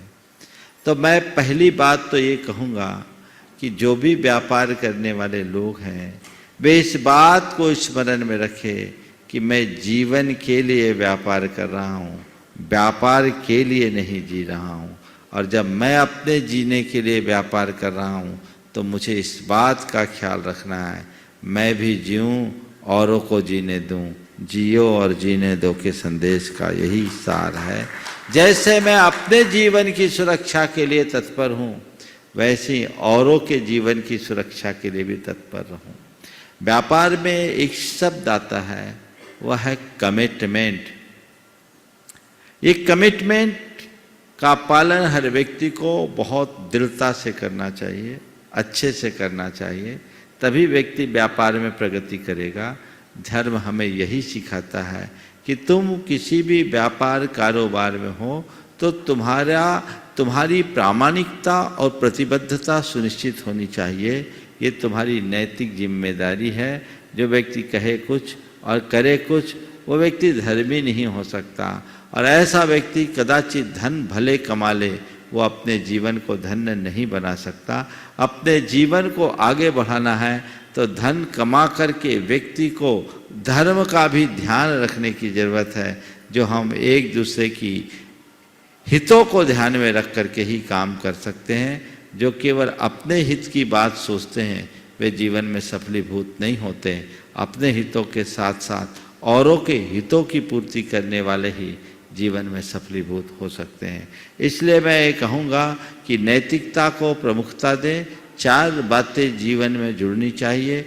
वो है अहिंसा, हिंसा मुक्त व्यापार हो, शोषण मुक्त व्यापार हो, नैतिकता युक्त व्यापार हो और प्रामाणिकता युक्त व्यापार हो। हिंसा से पूरी तरह बचने का प्रयत्न प्रत्येक व्यक्ति को करना चाहिए। अगर व्यापार में किसी तरह की हिंसा हो रही है तो कदाचित वह फिर भी चलेगी। व्यापार में हिंसा होना चल सकती है लेकिन हिंसा का व्यापार कतई उचित नहीं है। इस बात को भी ध्यान में रखना चाहिए। हमारा व्यापार हिंसा से मुक्त हो। जिन कार्यों और कृत्यों में हिंसा की प्रमुखता हो उसे गौण करके चलें। आज जब हम व्यापार करते हैं तो व्यापार में अलग अलग 4 क्षेत्र दिखाई पड़ते हैं। एक है व्यवसाय, दूसरा है खेती बाड़ी, तीसरा है उद्योग और चौथा है नौकरी। ये चारों क्षेत्र में हमें अहिंसा का ध्यान रखना चाहिए। अगर व्यापार कर रहे हैं तो जो भी व्यापार करो उसमें हिंसा ना हो। आजकल बहुत सारे लोग अपनी इस मर्यादा को भूलकर हिंसक वस्तुओं का क्रय विक्रय करने लगे हैं। हमारे यहाँ बहुत सारे कृत्यों को क्रूर कर्म की संज्ञा दी गई जिनमें घोर हिंसा होती हो। ऐसा व्यवसाय कभी नहीं चुनना। आज भी चर्म निर्मित सामग्री का उद्योग लगाना, व्यापार करना अथवा कीटनाशकों का प्रयोग करना, उनका व्यापार करना, अन्य शराब आदि की निंद वस्तुओं का व्यापार आदि करना, ये हिंसा प्रेरित व्यापार है। इस पर लगाम लगनी चाहिए।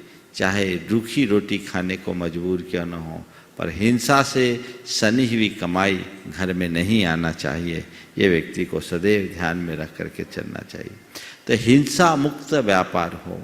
कोई भी व्यापार करो उसमें हिंसा नहीं हो, शोषण ना हो। इस बात का भी ध्यान हमेशा रखना चाहिए और उसमें नैतिकता और प्रामाणिकता हो।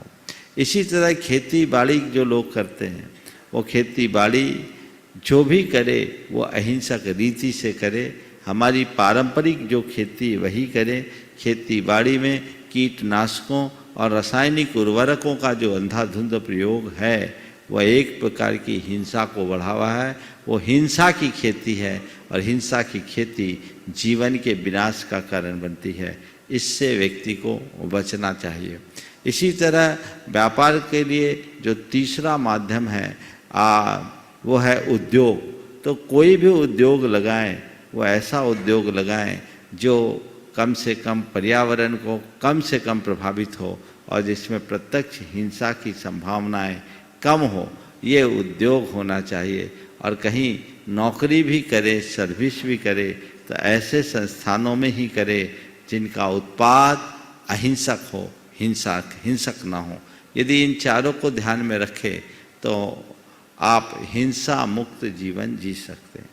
इसी तरह हमारे जीवन में नैतिकता होनी चाहिए या प्रामाणिकता होनी चाहिए। नैतिकता और प्रामाणिकता बहुत जरूरी है। विश्वासघात, धोखाधड़ी, छल, फरेब और अनेक प्रकार के षड्यंत्र पूर्वक जो धन अर्जन किया जाता है वो कतई उचित नहीं है। इस प्रकार के द्रव्य को हमारे यहाँ बहुत अच्छी दृष्टि से नहीं देखा गया। ऐसा कहा जाता है कि अन्यायोपार्जितम वित्तम 10 वर्षानि तिष्ठति जायते तु 12 वर्षे स्वमूलम विनश्यति। अन्याय से उपार्जित किया हुआ धन 10 साल टिकता है, 12वें वर्ष में मूल सहित चला जाता है। इस बात को ध्यान में रखना चाहिए। मैं तो इतना ही जानता हूँ कि अनीति की जड़ नहीं होती और अन्याय के पैर नहीं होते, वो आगे चल नहीं सकते।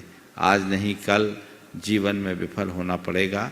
इसलिए मैं सभी से यही कहूँगा कि इस नैतिकता को अपना व्यवहारिक धर्म मानते हुए हम व्यापार में उसको पूर्ण प्रतिबद्धता के साथ पालन करें और जो एक जैनों की छवि रही है उसका हम उदाहरण प्रस्तुत करें। यहीं पर विराम। बोलिए अहिंसा परमो धर्म की।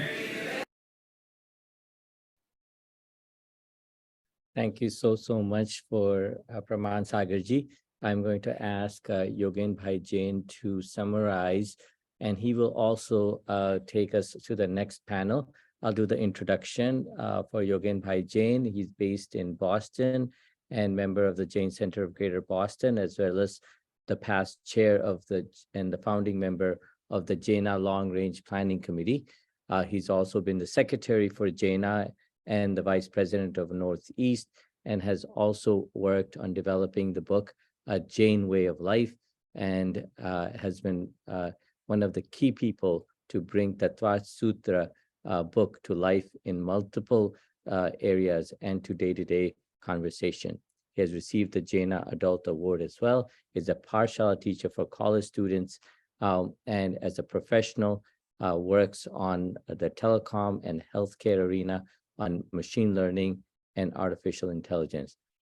He's dedicated and devoted and passionate, and also has compassion for bringing Jainism to day-to-day life and helping engage the youth as well. So Yogen Bhai Jain, over to you.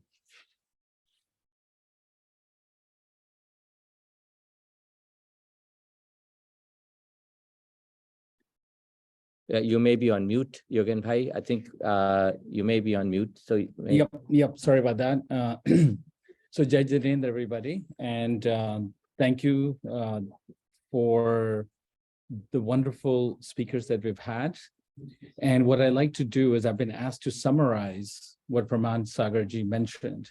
I think in a nutshell, what he mentioned and what he focused on is that when we're doing our business, when we're going about our profession, that we should be careful to make sure that there is as minimum hinsa as possible. And that requires a good degree of mindfulness, thinking about it, making sure that we go deep into our Jain core and come out, and that we may not be able to zero out any hinsa, but the goal is to minimize. and obviously to avoid any business that is focused on and dependent on hinsa, deep hinsa. With that, I'd like to pivot to our next part of our conference, which is a panel discussion. And you will find the 4 speakers that we have to be quite interesting, and they come from very different backgrounds. So I see a lot of familiar names and faces in this conference, and I've seen some of you folks do brilliantly in many of the leadership roles. So I suspect the reason that you are here is that you know that the times have changed and that you need to continue to evolve and expand your leadership skills. And so thank you for joining us, you seasoned leaders. I believe we Jains are born leaders. And you may ask why. Because from day one, growing up in Jain families, do no harm is being tattooed in our brain, including respecting others, don't be greedy, don't be hoarding. So that these 3 principles, the triple A's, ahimsa, anikantvad, and aparigraha, are the cores of strong leaders. And it comes, and it should come naturally to us as Jains. Yeah. So technically speaking, as Shilapi ji said, each one of us is a leader. At work, we may be a single contributor. We may be part of a matrix organization, or we're managing a large team. Leadership is a key factor in the success of these activities. So for example, if you're a mother and you lead the kids and your husbands, and this may sound awkward, but we must exercise leadership in managing our bodies, minds, and emotions. So leadership skills are needed many times a day, every single day of our lives. And so with that, I'd like to introduce our panel. And the objective of this next 30 minutes is we would like you to be mindful of where are you in your leadership spectrum, your leadership journey, figure out where the gaps are, and close those gaps over time. And so you become even a stronger leader and live a more happy, healthy life. So that's sort of our goal over the next 30 minutes. So I'd like to introduce first our first panelist, Nishi Patadia. She's a California native, and she grew up attending the Pathshala at the Jain Center of Northern California. JCNC is one of the sponsors and the leaders in putting this conference together, so you may know Nishi. And for the last 2 years, she's been on the JCNC board, which is huge for a young person, and JCNC embracing such a young person and helping her develop her leadership skills. She has driven policy changes to encourage more engagement by Jain youths. She's a young professional in the energy industry and will be heading to Chicago in the fall to pursue an MBA. So Nishi, the way we're going to do this is I'm going to introduce the speakers, the panelists, and we'll give them about 2 minutes to share their initial views. We'll do that with the next 3 panelists, and then we'll come back with some question and answers. And also, you're welcome to send me question and answers on the chat. So let's get started. We have a short amount of time, a lot to cover. Nishi. Got it. Thank you, Yogendra, and thank you to JCNC and the Long Range Planning Committee for this opportunity. I'm excited to be here, excited for the discussion. I want to tell you a story about context. There is a couple. The husband is convinced that his wife is losing her hearing, so his doctor recommends that he run an experiment. So the man is standing 30 feet away from his wife, and he asks her, "What are we having for dinner?" She doesn't respond, so he moves closer, asks her again. She doesn't respond, keeps doing this. And on the 4th time, the woman finally turns around and says, "For the 4th time, we're having pasta." And what I love about that story is that you can come from two completely different perspectives, the man's perspective, the woman's perspective, but they can both be completely correct. The husband in this situation, he's right. Somebody in this relationship is going deaf. It happens to be himself and not his wife. And the wife is absolutely correct. She is right to be frustrated with the info that she has. She doesn't know that her husband is deaf. She just knows that he's being incredibly annoying, asking 4 times in a row, what are we having for dinner? And that ties in, for me, that ties into that concept of anikantvad, which has come up repeatedly today, that idea of multiple perspectives, and the need to fully appreciate, fully understand, fully respect all of those perspectives. And I try to employ that specific one sort of most prominently in my personal and my professional life. You know, I am painfully aware of all of the things that I don't know. And I rely on my project teams, my cross-functional teams, my friends, my family, to fill in the gaps of those knowledge gaps that I have, so that I can paint a cleaner picture in my own life, and that together we can sort of move forward and do good work. So if I go back to that story, you know, the husband and the wife, they each were walking around with one half of the story. And when you take both of their pieces, you put them together, you get a much better perspective, you get much more context, you can be more effective, and now they can go together and sort of get the guy's hearing checked, fixed, something. And I love that idea. I love that idea of anikantvad specifically, and I try to carry that one with me.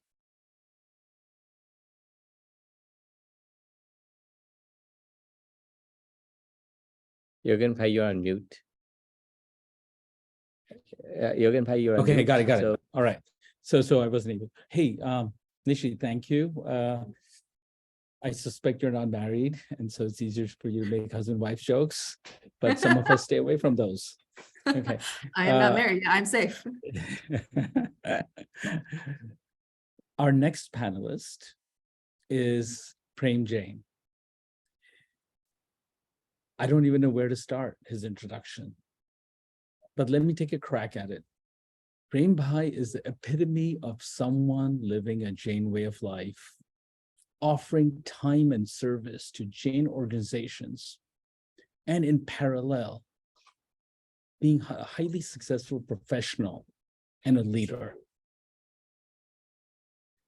He has been part of multiple startups in the technology domain, and each of his companies have had a phenomenal exits. He's managed thousands of engineers, and he's well known in Silicon Valley for his leadership skills. There are people lining up in Silicon Valley every time he does startup. They want to be part of his team. He was the president and on the board of JCNC. He's had many positions in JAINA, including the president of JAINA, and I had the pleasure of being on JAINA EC when he was the president. So Prem Bhai, we would love to hear from you. Please. I think you need to unmute your Prem Bhai. All right. Good afternoon, everybody. Good afternoon, good evening, depending upon where you are. And Jai Jinendra. It's really very interesting progress we have made so far in this particular conference. And I will do my part of the contribution. Today, we are here to talk briefly about effective leadership. I think Shilapi ji touched a little bit on that also. Leadership is very important in all walks of life, like business, sports, politics, spiritual, community, and you name it. My simple definition of leadership is these skills needed to take an idea or any idea, set up clear goals, and execute successfully to achieve these goals. We see examples of these all the time in the startup community, and generally the ones who make it have leadership in place to make sure individuals, team, people work together, see the big picture, and create an impact in the community or the business they are in. Similarly, in the Jain community, it is equally as important for our community to have successful and effective leaders. We are very fortunate that Jainism is rooted in deep values, and we guided by Jain principles, AAAs like Ahimsa, Anekantvad, and Aparigraha. And you heard quite a bit about this from Professor Sheth, Shilapi ji, with all these speakers covered a lot of values and how we can use it in our leadership. And I will give you some examples what made it, for me, very impactful characteristics are crucial to creating effective leadership. One of the most obvious one for me is trust. You can also call it honesty, integrity, or the Jain principle of Satya. Trust among our customers and our employees drove unquestionably success in my own career and within each company we built. For example, today I can proudly say that our customers trust us so much when we say we can deliver this particular solution or this is the right solution for you and will solve your problems. They really believe in us and go after it. And that's the reason I think I was able to do multiple startups, and we got the same customers buying the different products every time. It was really remarkable that this one particular characteristic is so important in making any business successful or any leader very successful. Same thing is true with the finance department in any big corporation. Always we gave our budget very realistic budget. Again, the trust that you are telling them the real truth, and the budget is very frugal and making it sure that it can do it. Employees love to work with us because they trust that we care about them, not only from a business sense, but also on a personal human level, as well as creating the impact in the industry. In addition to being open, honest, to be an effective leader, you need to communicate very clearly. Shilapi ji talked about it. Everybody talked about this particular thing. Build morale and motivation. It's very important. I think Dr. Sheth covered that particular part. Make decision with confidence is very important. And delegate and empower others to work smarter and more efficiently. Back to Yogen bhai.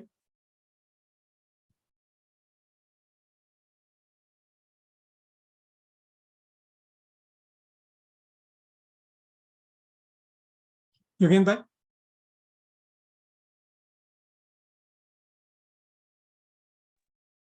Great. Thank you, Prem bhai. Our next panelist is Satish Shah.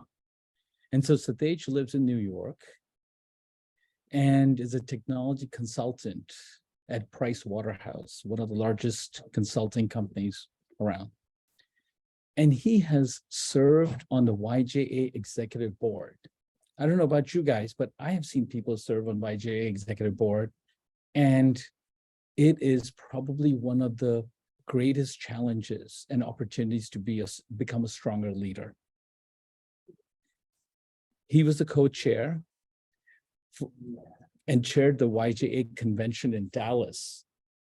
He was director of project developments at YJA, and he's also a recipient of JAINA Youth Recognition Award. So, Satish, please take over, and we'd love to hear your perspective. Thank you again, Uncle, and hi, everyone. Good afternoon. So in addition to everything that's been shared on the call today, specifically with what Nishi and Prem Uncle shared, I wanted to cover two topics when thinking about Jain way of leadership. The first one is around decision-making, and then the second one is about keeping a good balance. When we're making decisions in our personal or professional lives, and specifically in leadership roles, I think it's very important to stay founded on our Jain values. So that's when you're making decisions for big contracts, or making decisions for what meals to have, or making decisions for who to invite and what activities to do. One thing that I always think about, and one thing that I've taught a lot of our team members to think about, is minimizing or reducing our harm. That is one of the core principles of Jainism, right? Staying nonviolent. And that can be shown in our decision making. The second thing is around doing what is right. Oftentimes we have personal opinions, we have different perspectives on things, but it's always important to think about what is going to be right for the people around you and for the people in the community. When making decisions, similar to what Pramansagar said, it's important to stay confident in what you're doing and the approach that you take. After taking all of the perspectives and really making sure that you evaluate what you have on your plate, it's important to stay sharp and confident in your decisions. When making those decisions, if you're founded on those Jain values, you'll automatically start thinking about the impact it'll have on the people. You'll think about the steps that it'll take to make that decision, the impact of the decision it'll have. And when we're making decisions as leaders, I just ask that, you keep those Jain values at the core and always come back to that. The second component is having a good balance. And this is more about personal balance, which I learned a lot about in my time as a YJ leader. You often get caught up into doing the day-to-day stuff, checking your emails, checking messages, just keep on going and going and going. But if you don't have a good balance, you're not going to be strong emotionally, spiritually, mentally. And it's almost as important for the people around you to see that you have a good balance, so that your entire team can have a good outcome. You have to understand as a leader that there's going to be ups, there's going to be downs, and you have to be okay with the downs and take those as learning opportunities.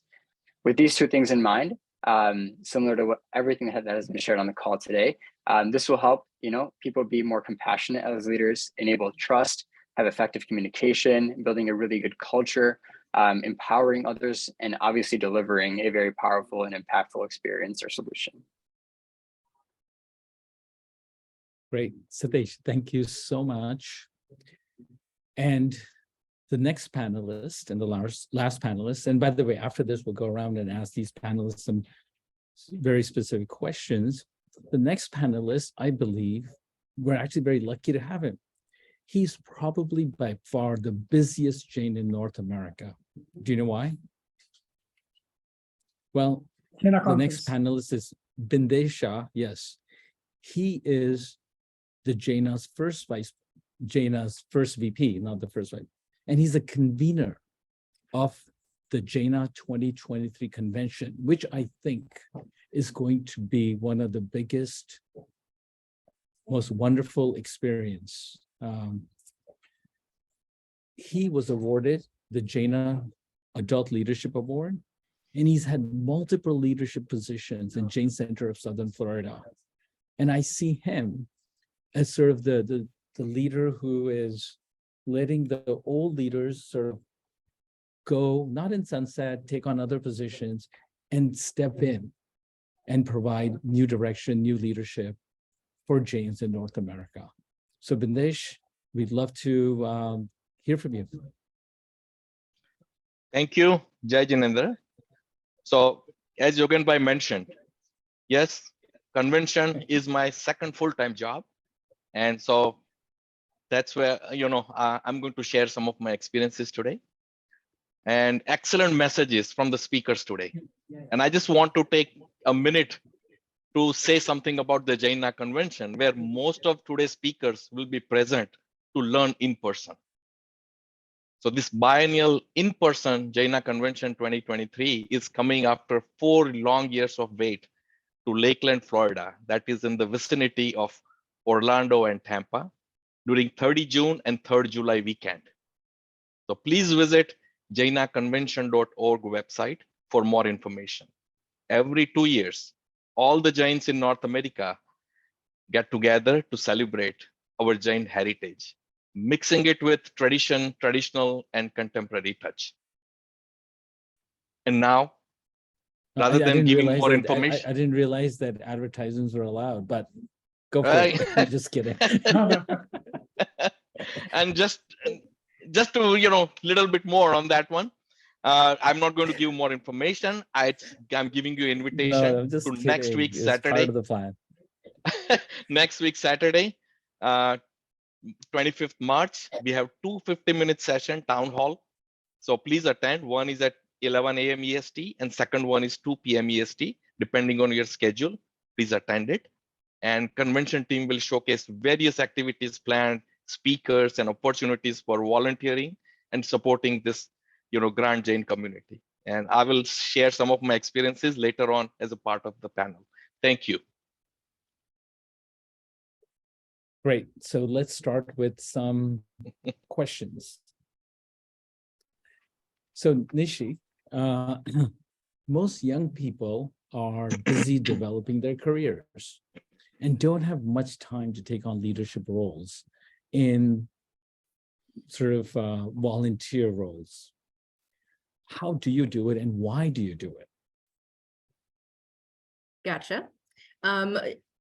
I would say, and then I speak from my own experience, I guess, but young people are looking for community. And I guess the question is, why did I choose this community over, why did I choose the Jain community over joining, like a soccer league? And I'd say two things. I'd say one, I bring down the average on any soccer team, so nobody wants me. But the second issue is I understand this community a little bit better. You mentioned in my intro, I grew up in the San Francisco Bay Area. You go to JCNC every other Sunday, you do class on the first floor, you race your friends 3 times around the Cabarro on the second floor, you come down, you grab a snack, you go home. I know these people. But after Batshala, a lot of us, myself included, we stepped away from the Jain community. We got busy with, the other half of our lives, if you will.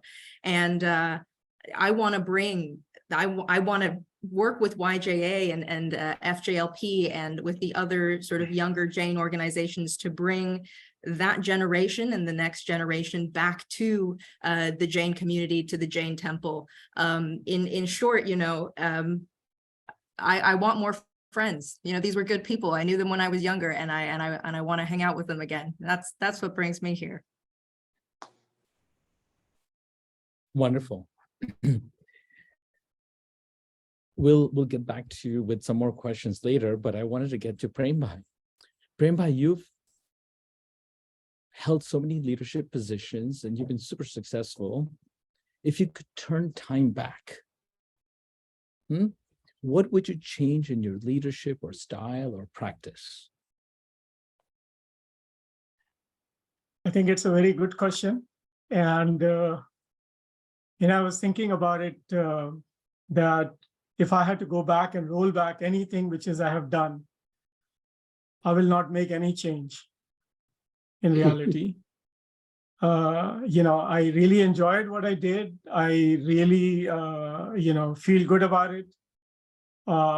One thing do come to my mind, is finding a little bit more time with family. I think this is very important. When you're in a startup, you do so many startups, you spend almost 12 to 14 to 18 hours per day working. And your focus is to make that very successful, doesn't, whatever it takes. And a lot of times it takes, a lot of toll on family per se. And I'm very thankful for my wife to really help it in this particular situation, to take care of the kids when the kids were growing and stuff like that. So I wish I could have spent more time when they were growing up. And, that is one thing which is I definitely would like to change. The other thing is that, people keep on asking me, you're done one very successfully, you're done second one, you're done third. What the hell are you doing? What drives you to make this, continuously keep on going?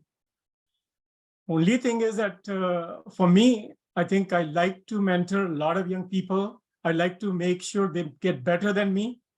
And that is the one which is, when we did this last one, that was the one which is my mind, that can I take the young groups of people, make them very successful, and they can succeed, they can do their own, they can become leaders, and continuously make that happen. So those are the two, mentoring young people a little bit more than what I have done, and basically, make sure that you balance your life with the family activities, community activities, and your work. Wonderful. So let me get another perspective from Stage on something that Nishi had touched upon. Well, I think one of the biggest challenges that the leadership, Jain leadership, is facing in North America, in fact, it's not North America, worldwide, and I believe this is not only among Jains, among all the religions also, and spiritual practices. A lot of young people, they may go to Pathshala and so on, they go to college, and they're not ever to be seen for decades, and we lose them forever, I believe. But you two, right, Nishi and Stage, you have gone out of that mold. So Stage, I'd love to hear from you. Okay, what does it take? What should the leaders do today to make sure that the future leaders are around? Yeah, that's a great question. I've been thinking about this question for a little bit, and I think there's a number of reasons, but two things come to mind. One, it's on the individual, and second, it's on the organization and leaders in our community. The individual has to be invested, involved, motivated, and it's really hard to do that when you feel alone, or you don't feel like you have a voice, or no one else is doing it with you. And similar to what Nishi said earlier, it's a sense of belonging. You want to feel like you belong in the space. And that's where the organization and the leaders come in. The organization and the leaders have to create that space for belonging. They have to create that space for an inclusive culture. They have to focus on strengthening the community. They have to be open to adapting and changing the ways things are done. So it's all about finding that medium. And it's not going to be perfect the first time or the second time or the third time, and it's going to take some time to do that. But these are the necessary steps that both the individual and the organization has to take to find that medium and get more young Jain people who have been born here, have gone to Pathshala, have been involved, to get them into the picture that we're talking about. And when you think about it as a large scale thing, it's going to be on both ends. Like I mentioned, it can't just be one end. Both have to work together as a team. Great. Bindesh Bhai, you obviously are leading JAINA, or you will be leading. Haresh Bhai is coming up soon, and he'll be talking about that.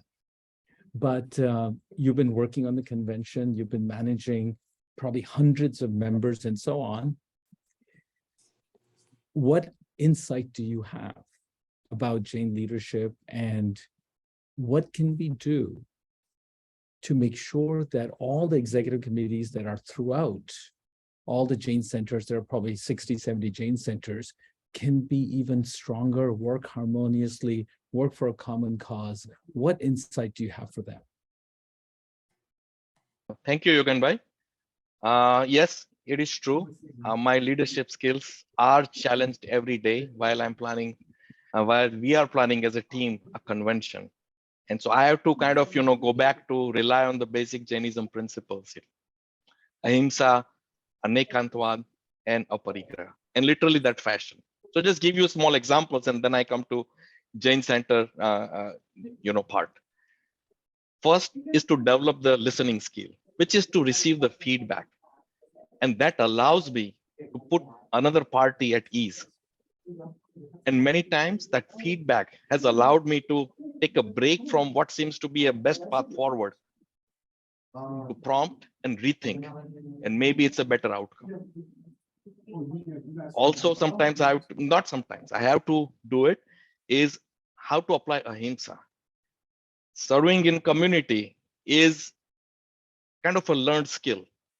And I have to always keep in mind that most community work, at least for the convention, is done on volunteer basis. So it applies to myself, others, that they will have different priorities.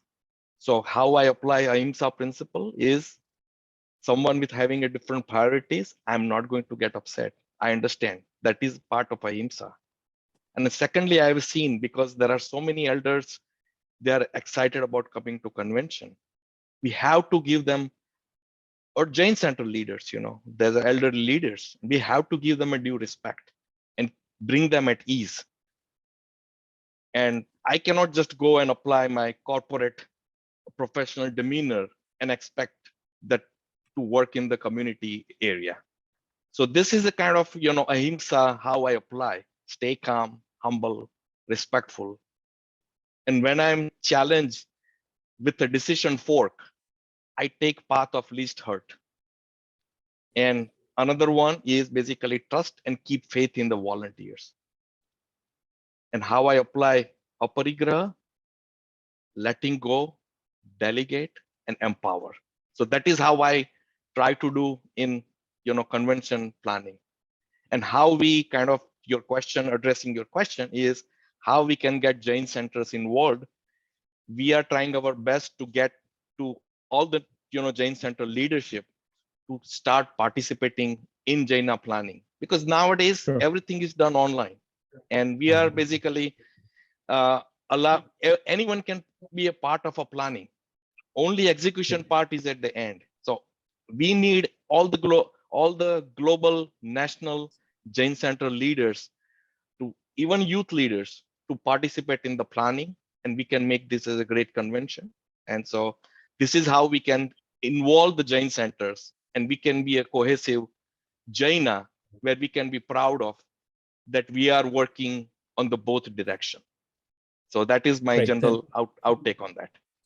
Thank you so much. We have 131 participants in this conference. That is phenomenal. That is so good. And a lot of you, it's very late at night and so on, and you're missing your beautiful Saturday afternoon. Our time is up, or almost up.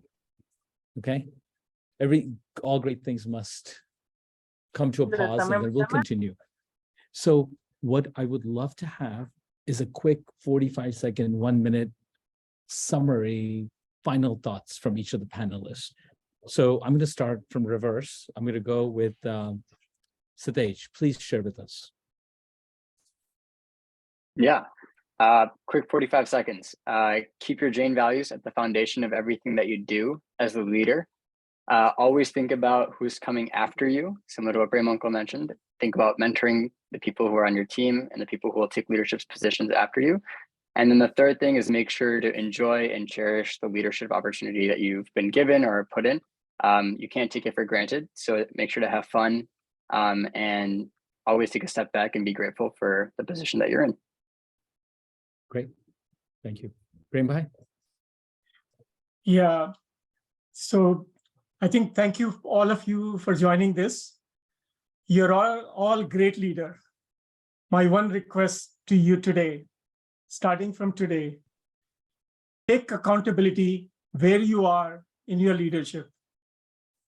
Every 6 months, go back and look at it where you are with your skill sets and what improvements you have made based upon our Jain values and other values which you follow. I definitely want to see all of you to become from good to great leaders. Wonderful.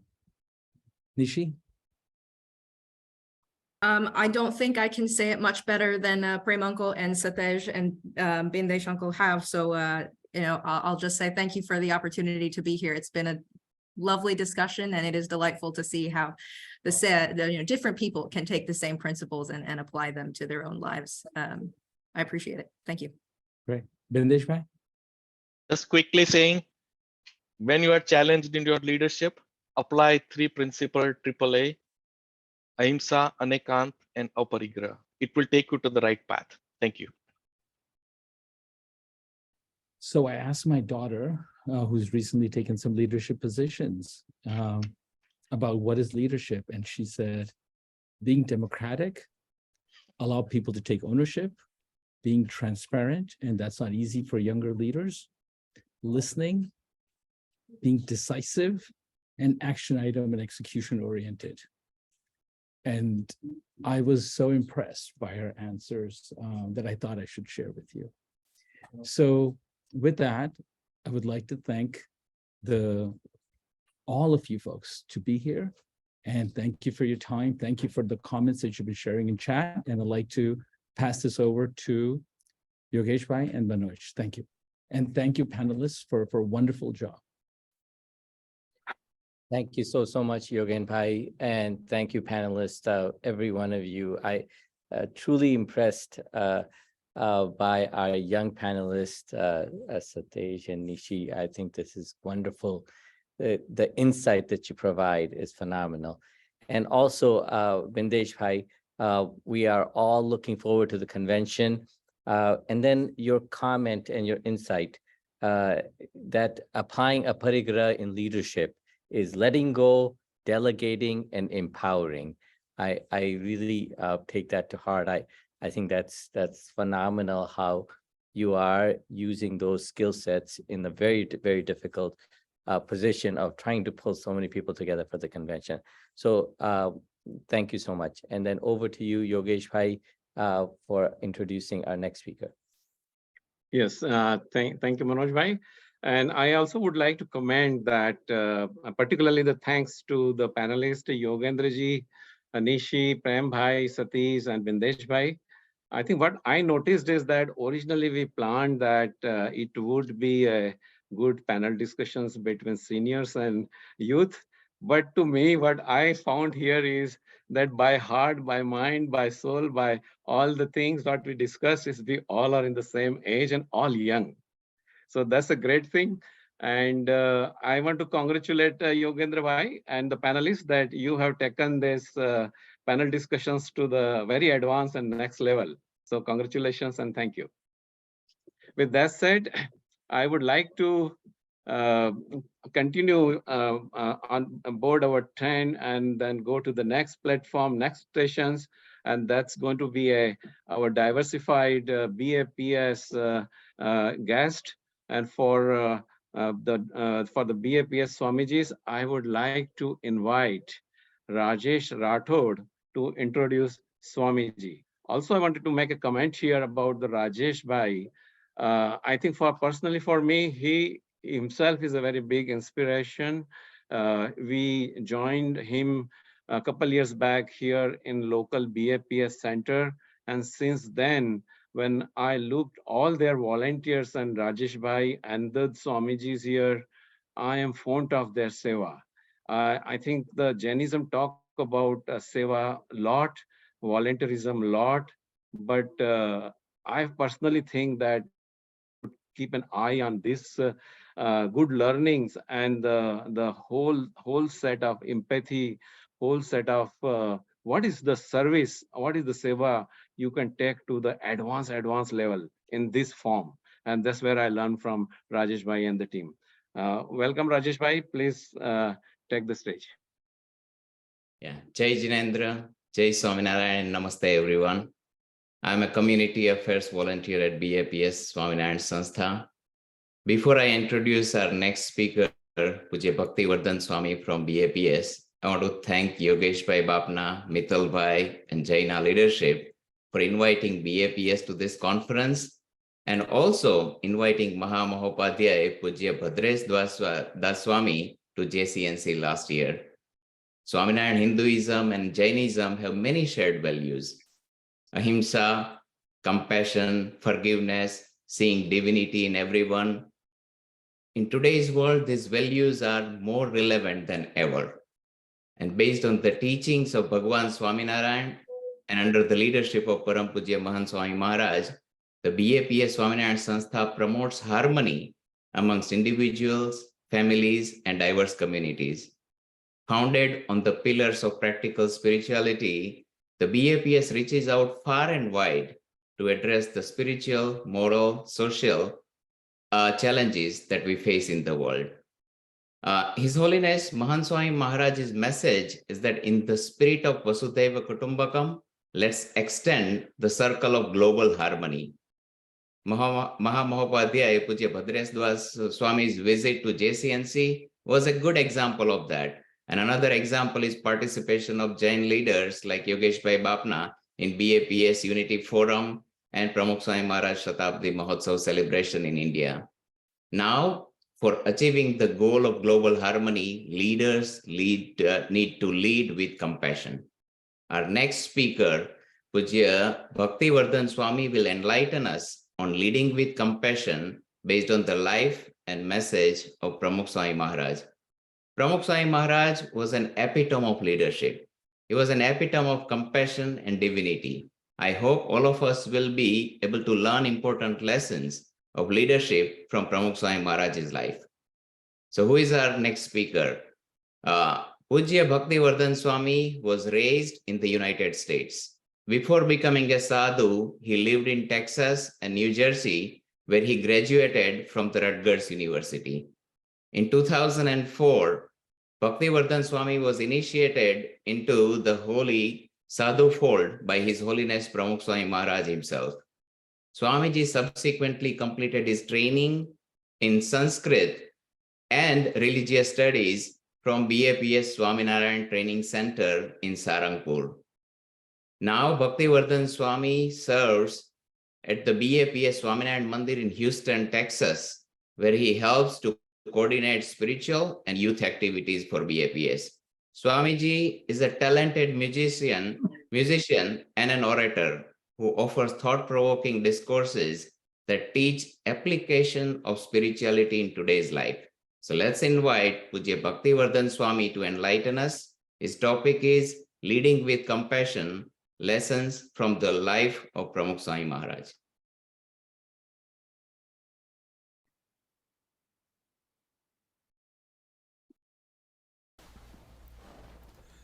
Swaminarayanam sakshadakshara purushottama sarvebhya paramam shantim anandam sukhamarpayet. Namaste, Jai Swaminarayan. My name is Sadhu Bhaktivardhandas. I'm speaking to you from BAPS Shri Swaminarayan Mandir in Houston, Texas. Last year, from December 15th, 2022, until January 15th, 2023, BAPS celebrated the 100th birth anniversary of Brahmaswarup Pramukh Swami Maharaj in Ahmedabad, Gujarat. Although the pandemic had forced the postponement of this festival by a year, it did nothing to dampen the spirit of the sadhus and the volunteers behind this incredible event. Many dignitaries spoke glowingly about their experience at the festival. They spoke about the quality of the programs, the shows, the exhibits, the cleanliness, food, parking, and overall management.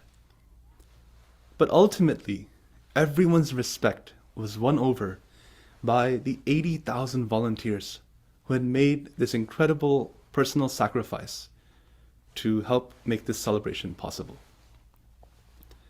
This is the inevitable experience of everyone who has an intimate interaction with BAPS. A cabinet member in former President Barack Obama's administration attended this festival as a guest.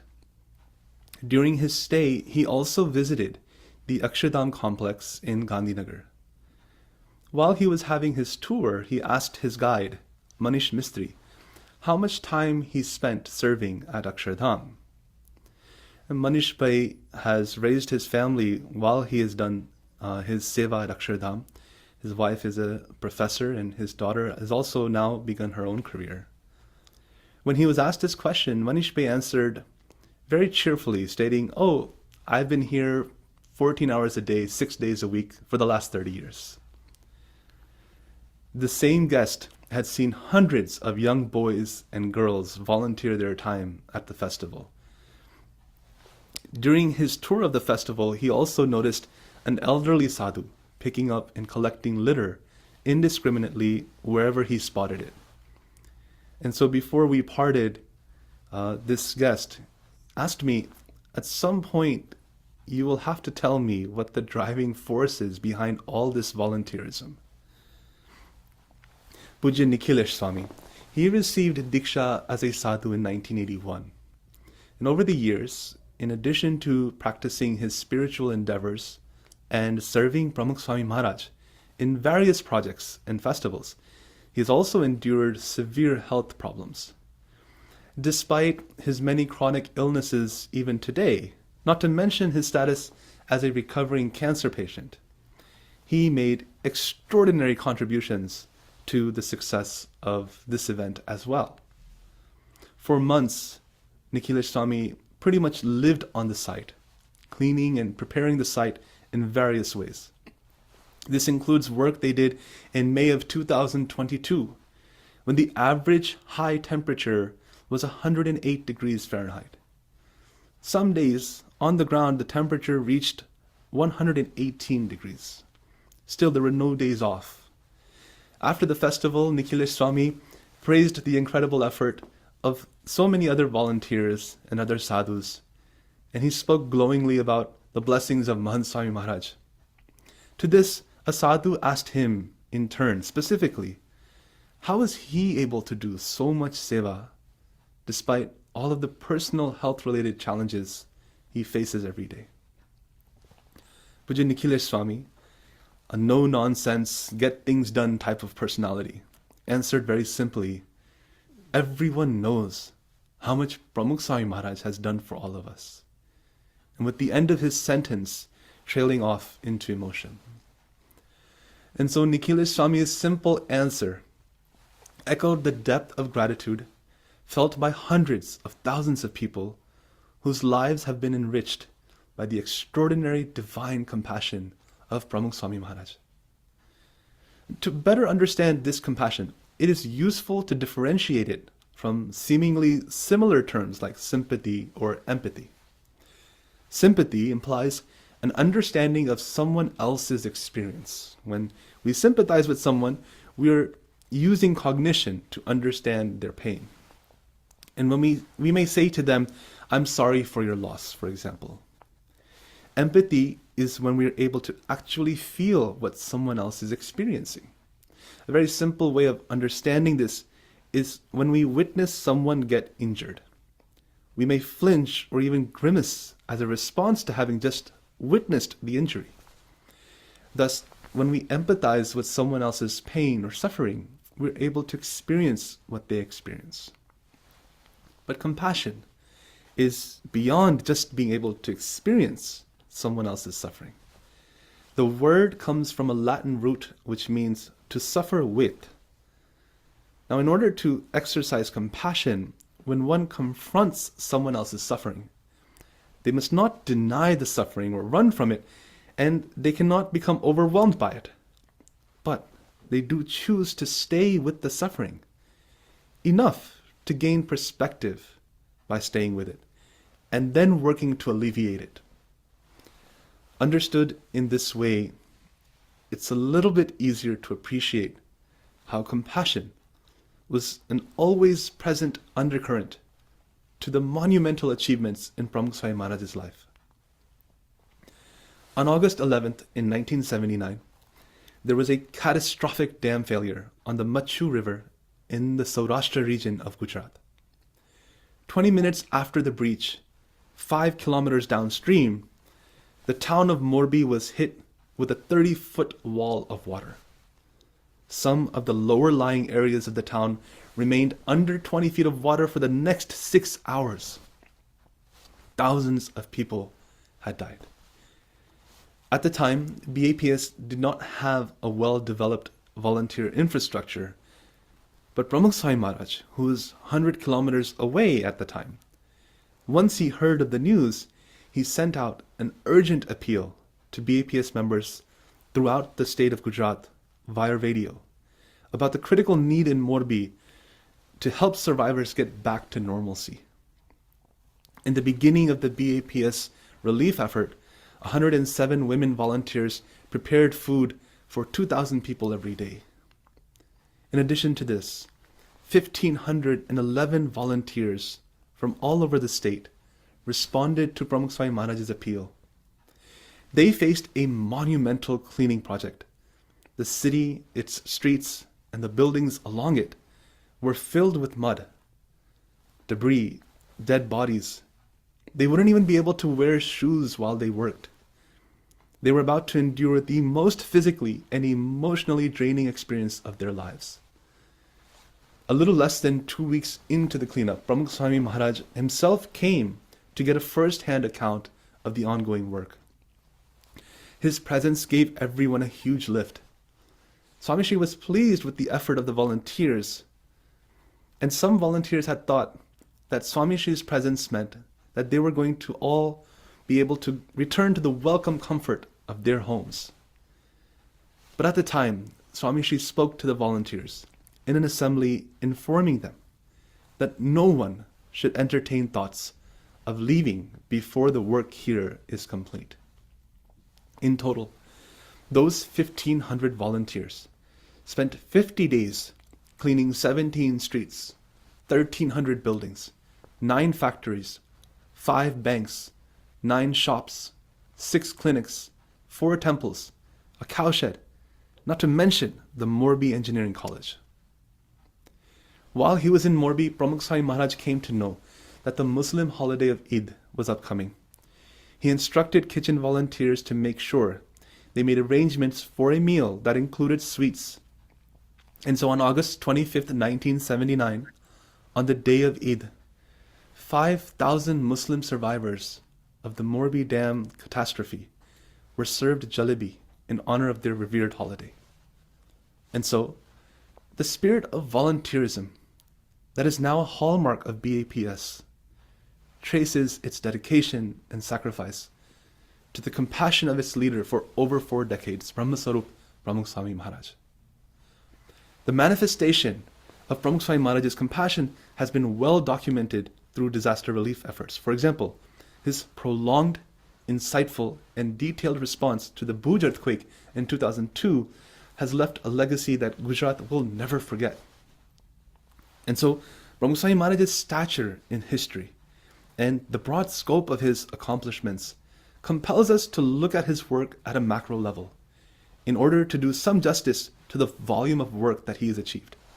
But to gain insight into his essence, it is beneficial to examine his compassion on an individual level. Here in Houston, we have a devotee named Bhupendra Patel, originally from Dharmaj, Gujarat. In 1975, Pramukh Swami Maharaj visited his home in Vidyanagar. At the time, there was a man named Ramji Bhai Vankar who stayed at their home doing odd jobs in landscaping work. Ramji Bhai lived in the Harijan Nivas in Petlad. He had grown up in a community of people who had become accustomed to being treated as inferior beings. They were taught to see themselves as untouchable. And because of this experience, even though Bhupendra Bhai's family treated him with respect, he always maintained a physical distance from anyone he encountered. So Ramji Bhai first encountered Pramukh Swami Maharaj at Bhupendra Bhai's house, again in 1975. Swami Shri was seated on a swing on the porch. It was summertime, and Ramji Bhai noticed beads of sweat on Swami Shri's face and body. And so he decided to fan Swami Shri. But subtly, he maintained some distance while doing so. Pramukh Swami Maharaj made note of Ramji's behavior. And so a bit later, Pramukh Swami Maharaj went to have his bath. And a few devotees took the opportunity to pour water over Swami Shri while he bathed. And Swami Shri told one of his attendants to call Ramji. He ordered everyone else to make space for Ramji and then asked Ramji to pour water over him. Ramji hesitated, but he did as he was told. A bit later, Pramukh Swami Maharaj returned to the porch on the swing. Here, he called Ramji Bhai over, and Ramji Bhai approached with great trepidation, but Swami Shri reassured him, and he insisted that he come closer and closer until Pramukh Swami Maharaj could place his hands on Ramji Bhai's shoulders and his head. Ramji Bhai recalls that in a short span of time, Pramukh Swami Maharaj did this 5 separate times in the presence of a group of devotees that had all gathered in front of him. Finally, one of these devotees asked, "Swami, you seem to be very happy with Ramji. What has he done to win you over?" To this, Pramukh Swami Maharaj replied solemnly, "Ramji has performed a great deal of penance. From today onwards, whenever you all interact with him, I want you to make sure you treat him like an equal, that you take work from him, from hand to hand. And that evening, when dinner was served on the terrace, Pramukh Swami Maharaj reserved a space for Ramji Bhai and had him sit directly next to him while he ate. Ramji Bhai could not get himself to sit where Swami Shri had reserved his seat, but Pramukh Swami Maharaj's insistence meant that he had no other choice. He said the experience didn't even seem real. He couldn't believe that he was having dinner next to Pramukh Swami Maharaj. Today, when Ramji Bhai recalls this incident, he is overcome with gratitude. Again, this happened in 1975. He has said that Pramukh Swami Maharaj's compassion completely changed his life. And it wasn't so much what other people thought, but Pramukh Swami Maharaj's compassion had changed Ramji Bhai's own feelings about the value of his own existence. With Swami Shri's love, he understood that his standing was on the same level as the most senior devotees in BAPS. He understood that in the eyes of Pramukh Swami Maharaj, this incredibly great sadhu, he was every bit as valued as the most wealthy or powerful person on the planet. Ramji Bhai was gifted with a confidence he had never previously experienced. His newly found purpose fueled decades of an auspicious life ever since. And so this is the story of Pramukh Swami Maharaj's compassion. Swami Shri was acutely aware of people's suffering. He was sympathetic to it, but he stayed with the suffering enough to realize the most effective ways to alleviate it. And most importantly, he was not satisfied until an appropriate response was taken to alleviate that suffering. It seems natural to assume that this type of compassion would have its limits, but overflowing with examples like this, Swami Shri's life proved that compassion is actually a renewable resource. Pramukh Swami Maharaj would often say, "In the joy of others lies our own. In the good of others rests our own. In the progress of others abides our own." Swami Shri's life taught us that true compassion, in and of itself, was its own reward. Thankfully, his example and model lives on today through his successor, Pragat Brahmasarup Mahant Swami Maharaj, in whom thousands have had the same experience of compassion. And so, may all of us be inspired to exercise this same compassion to help bring lasting peace and prosperity to our surroundings as well. Thank you, Namaste, and Jai Swaminarayan.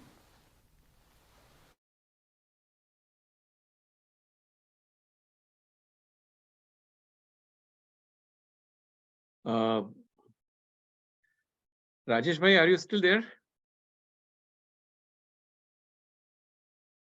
Rajesh Bhai, if you're not, it looks like you're muted.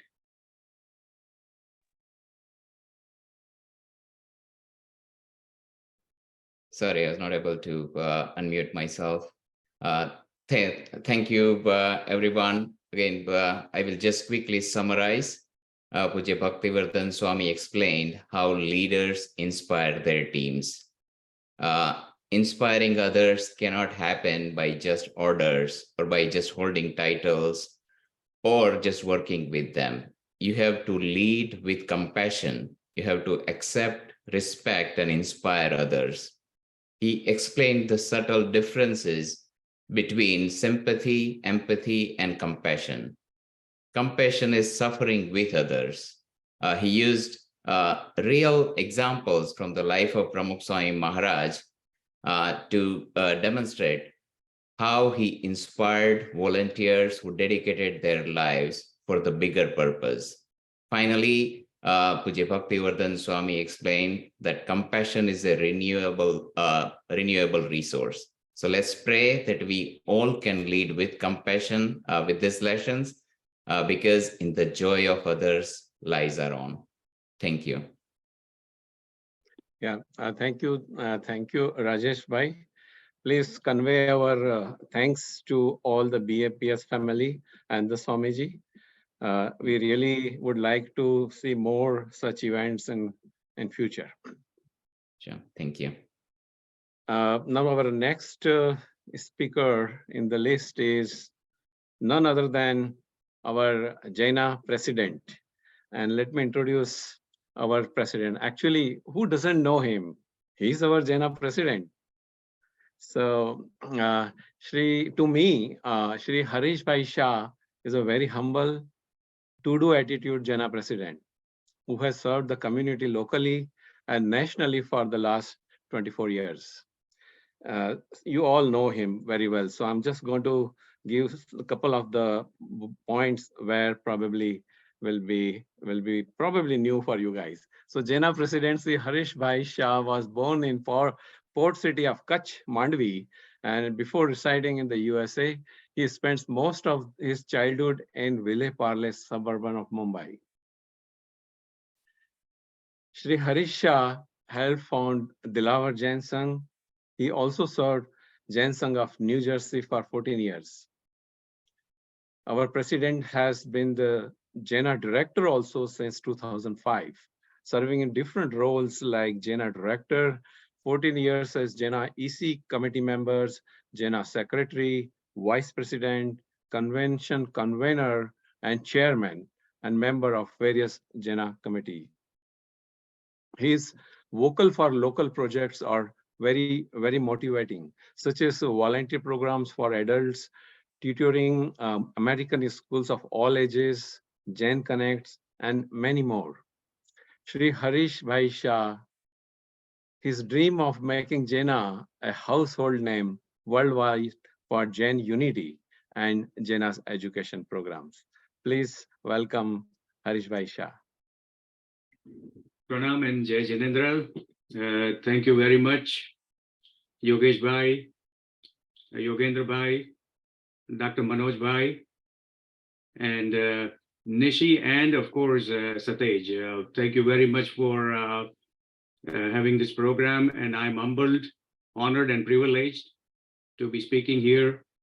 For a brief, I saw a very nice presentation from Acharya Sri Chandaji, Muni Shri 108 Pramansagar ji, Acharya Shri Mahabodhi ji, Sadhvi ji Shri Shilapi ji, and Sadhvi ji Shri Sanghmitraji, and after that Dr. Jagdish Bhai, Prem Bhai, who I had a privilege to be an EC member when Prem Bhai was a president, and learned a lot from the Prem Bhai's leadership, and Bhaktivardhandas Swami ji, Honorable Bhaktivardhandas Swami ji.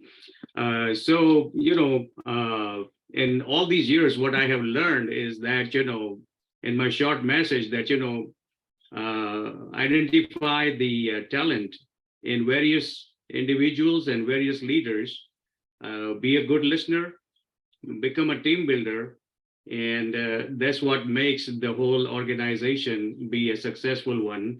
Currently, JAINA is celebrating the 100th birth anniversary of Gurudev Sri Chitrabanuji, who was one of the founder, along with Acharya Sri Sushil Muniji. And currently, because of that 100th anniversary program, JAINA is working on promoting the fastest growing movement of the veganism and working on the Jivdaya projects. Also working on senior housing projects in Florida, which has been long awaited. And I think we are making some significant progress in that thing. Vayavach for Jain Sadhu Bhagwans all over the India. Promote more matrimonial programs for Jain youth because of the COVID situation for the last 3.5, 4 years. We could not make any events, so we will try to focus on that too more. Scholarship for the higher education for needy Jain students, and helping Jain students settle in the USA and involve them in local Jain centers and in JAINA families. And of course, the upcoming convention, I would request that if you all have not registered, please do register. for the convention, and please help with the fundraising and all the other volunteer works that is needed. So again, thank you very much, all of you, for having me here, and pranam and jai Jinendra. Thank you, Yogesh bhai.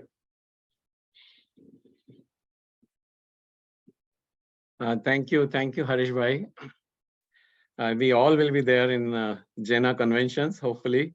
And please take this message that wherever we can chip in for the volunteer work for the JAINA convention, please do come forward, sign up, and connect with Harish bhai, Bindesh bhai, and all the JAINA convention committee members. With that said, our next speaker is none other than my own center's president, Shri Mittal Kothari ji. I know Mittal bhai for last several years. He is a young and dynamic person.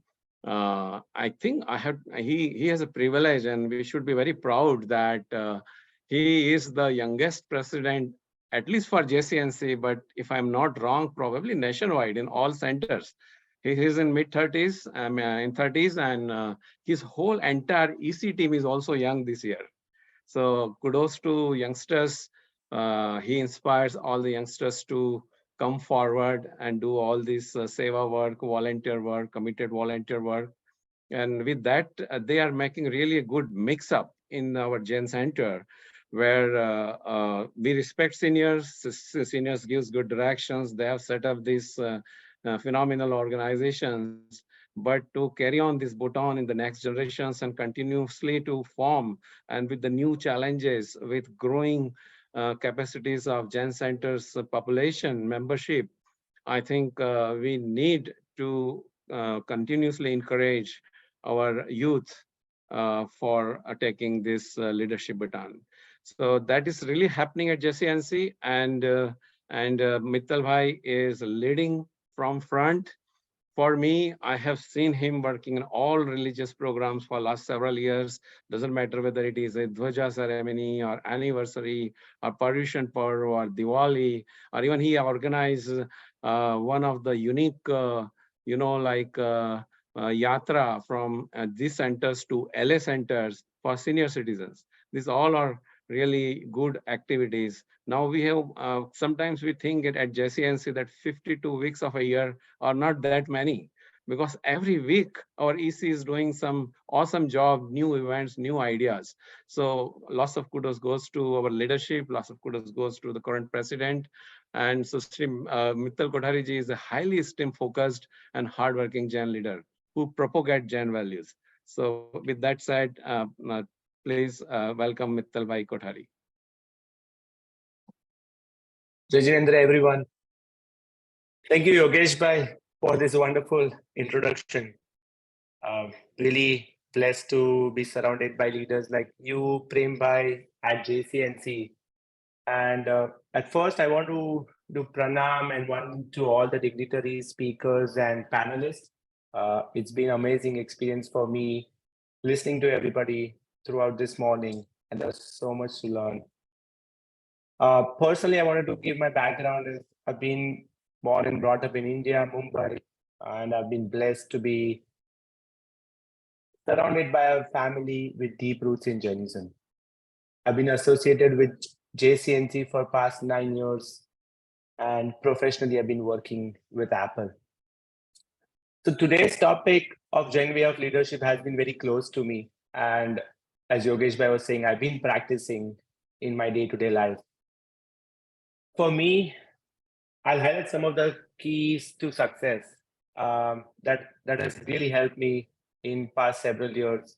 One, as everybody has been saying, effective communication. One area that I wanted to stress there was transparency. Effective communication along with transparency will go a long way. Staying transparent to your team, to your community, to the people you're working with really helps to include everybody and they feel that they are part of the same team. Respect for your peers is another key area that I practice. We really need to appreciate the work that's been done by the past leaders. Also, while we have new thoughts, we have to understand that there was some reason to make some of those decisions at some point in the organization.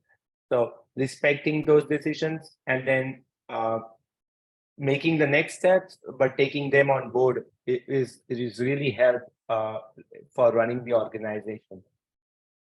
Listening to everybody, collecting feedback, especially in the organization like community, collecting feedbacks at intermittent stage, doing things what community wants, surveys. As part of the leader and especially a Jain way, this really helps that you are able to hear everybody, take those inputs and implement them. That is really important. Fourthly, patience. When you're leading an organization or any challenging leadership position, patience plays a key role. Patiently handling situation takes you a long way. Like we have seen when there are instances where a leader loses patience, there are a lot of repercussions. So being patient always helps. You will always find a solution when your mind and brain is running at the normal pace, even in the challenging situation. Forgiveness. So forgiveness goes two ways. One, asking for forgiveness whenever you have faced a challenging situation or you have made a mistake. Asking for forgiveness is important. But forgiving when the peers or other leaders were not able to deliver for some other reason, we have to forgive and we have to move ahead. So asking and giving forgiveness plays another big role in your leadership skills. And lastly, motivate your peers. You taking all this knowledge today, practicing the Jain way of leadership is one important thing, but how do we motivate the people around us? How do we ensure that this gets trickled down? That is one key important thing that we do, and what everybody should do is motivate the peers, identify their talent and route them in that direction to enhance in their leadership skills. So a simple example I would give is leading by example. When I got associated with JCNC, I was observing all the past leaders, and I was always thinking how I can contribute, but I was always feeling that barrier of most of them are of very experienced leaders, and how do a youth or a young generation can go and contribute. However, I was able to find my way by contributing volunteeringly and understanding the organization. But soon I realized it's time to demonstrate that even the young generation can lead with the help of the senior members. So I stood up for a couple of positions, and from there I motivated other peers that this is doable. It's not that this cannot be done. If you do the right way and with the help of the community, at any age, you can take any of those leadership roles. So today, standing by example, I've been currently associated with JCNC as a president for past 2 years. And as Yogesh was saying, my entire EC for both the years had never served in EC before. So it's really amazing to see the leaders coming for next decade. And what I'm doing is preparing the pipeline for next year already, which is where I'm trickling down the knowledge that I have learned to other peers, so that way all the organizations can run smoothly. At the end, I want to thank all the dignitaries for sharing their knowledge.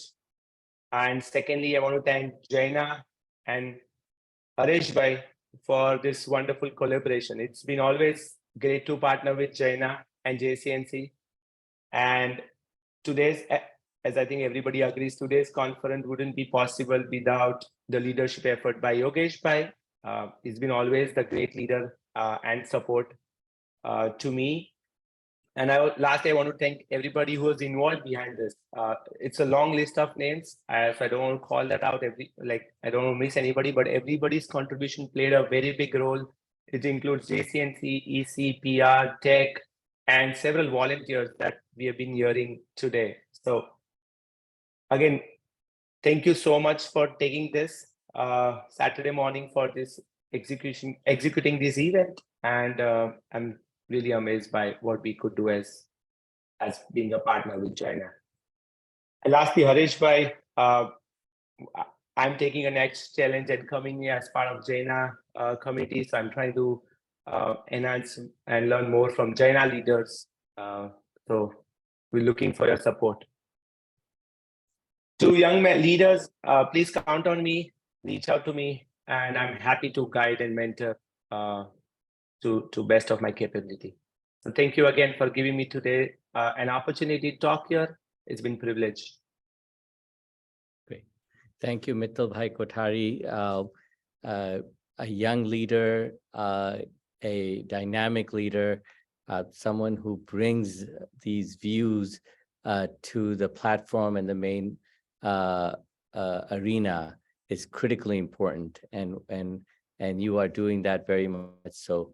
And also to Harish Bhai and Bindesh Bhai, I know you have tremendous amount of work ahead of you with the convention coming, and so we are quite delighted.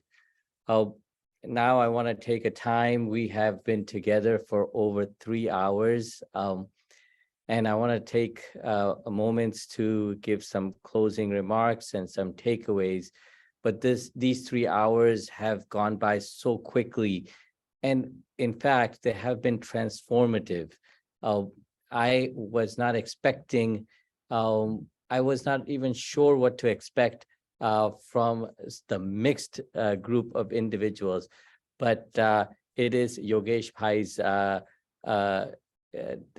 dynamic thinking, and we have not spoken much, and he has not shared lots of stuff that he does. He is the JCNC board chairman. He is the JAINA director. He is with Virayatan international secretary and VP of IT, and has been involved for over 15 years with the Long Range Planning Committee as well for a decade, and has been part of a number of other conferences on Jain leadership as well. And his leadership both at JAINA and JCNC is what really has brought this together. So Yogesh Bhai, thank you so much for having the vision and the dynamic perspective of bringing all of this together. So final thoughts and comments as we conclude. There are 3 major takeaways that I can make from this conversation we've had this morning and afternoon. First, that Jainism has leadership in its core values. The AAAs are a way of taking the practices, the principles, and making them to life. Jains have leadership. Yes, Jains have talent. We see that in so many ways in the JAINA convention, but Jains have leadership as well. That's the first major takeaway. Second is that we need to cultivate and build leadership. It just doesn't happen. We need to build that leadership. So critically important. And then the third is that we are on the right track. The activity that we are doing right now, JCNC, JAINA Long Range Planning Committee, many of the things that are critical to bring Jainism and Jain leaders forward is what is being inculcated by the conversations that we're having.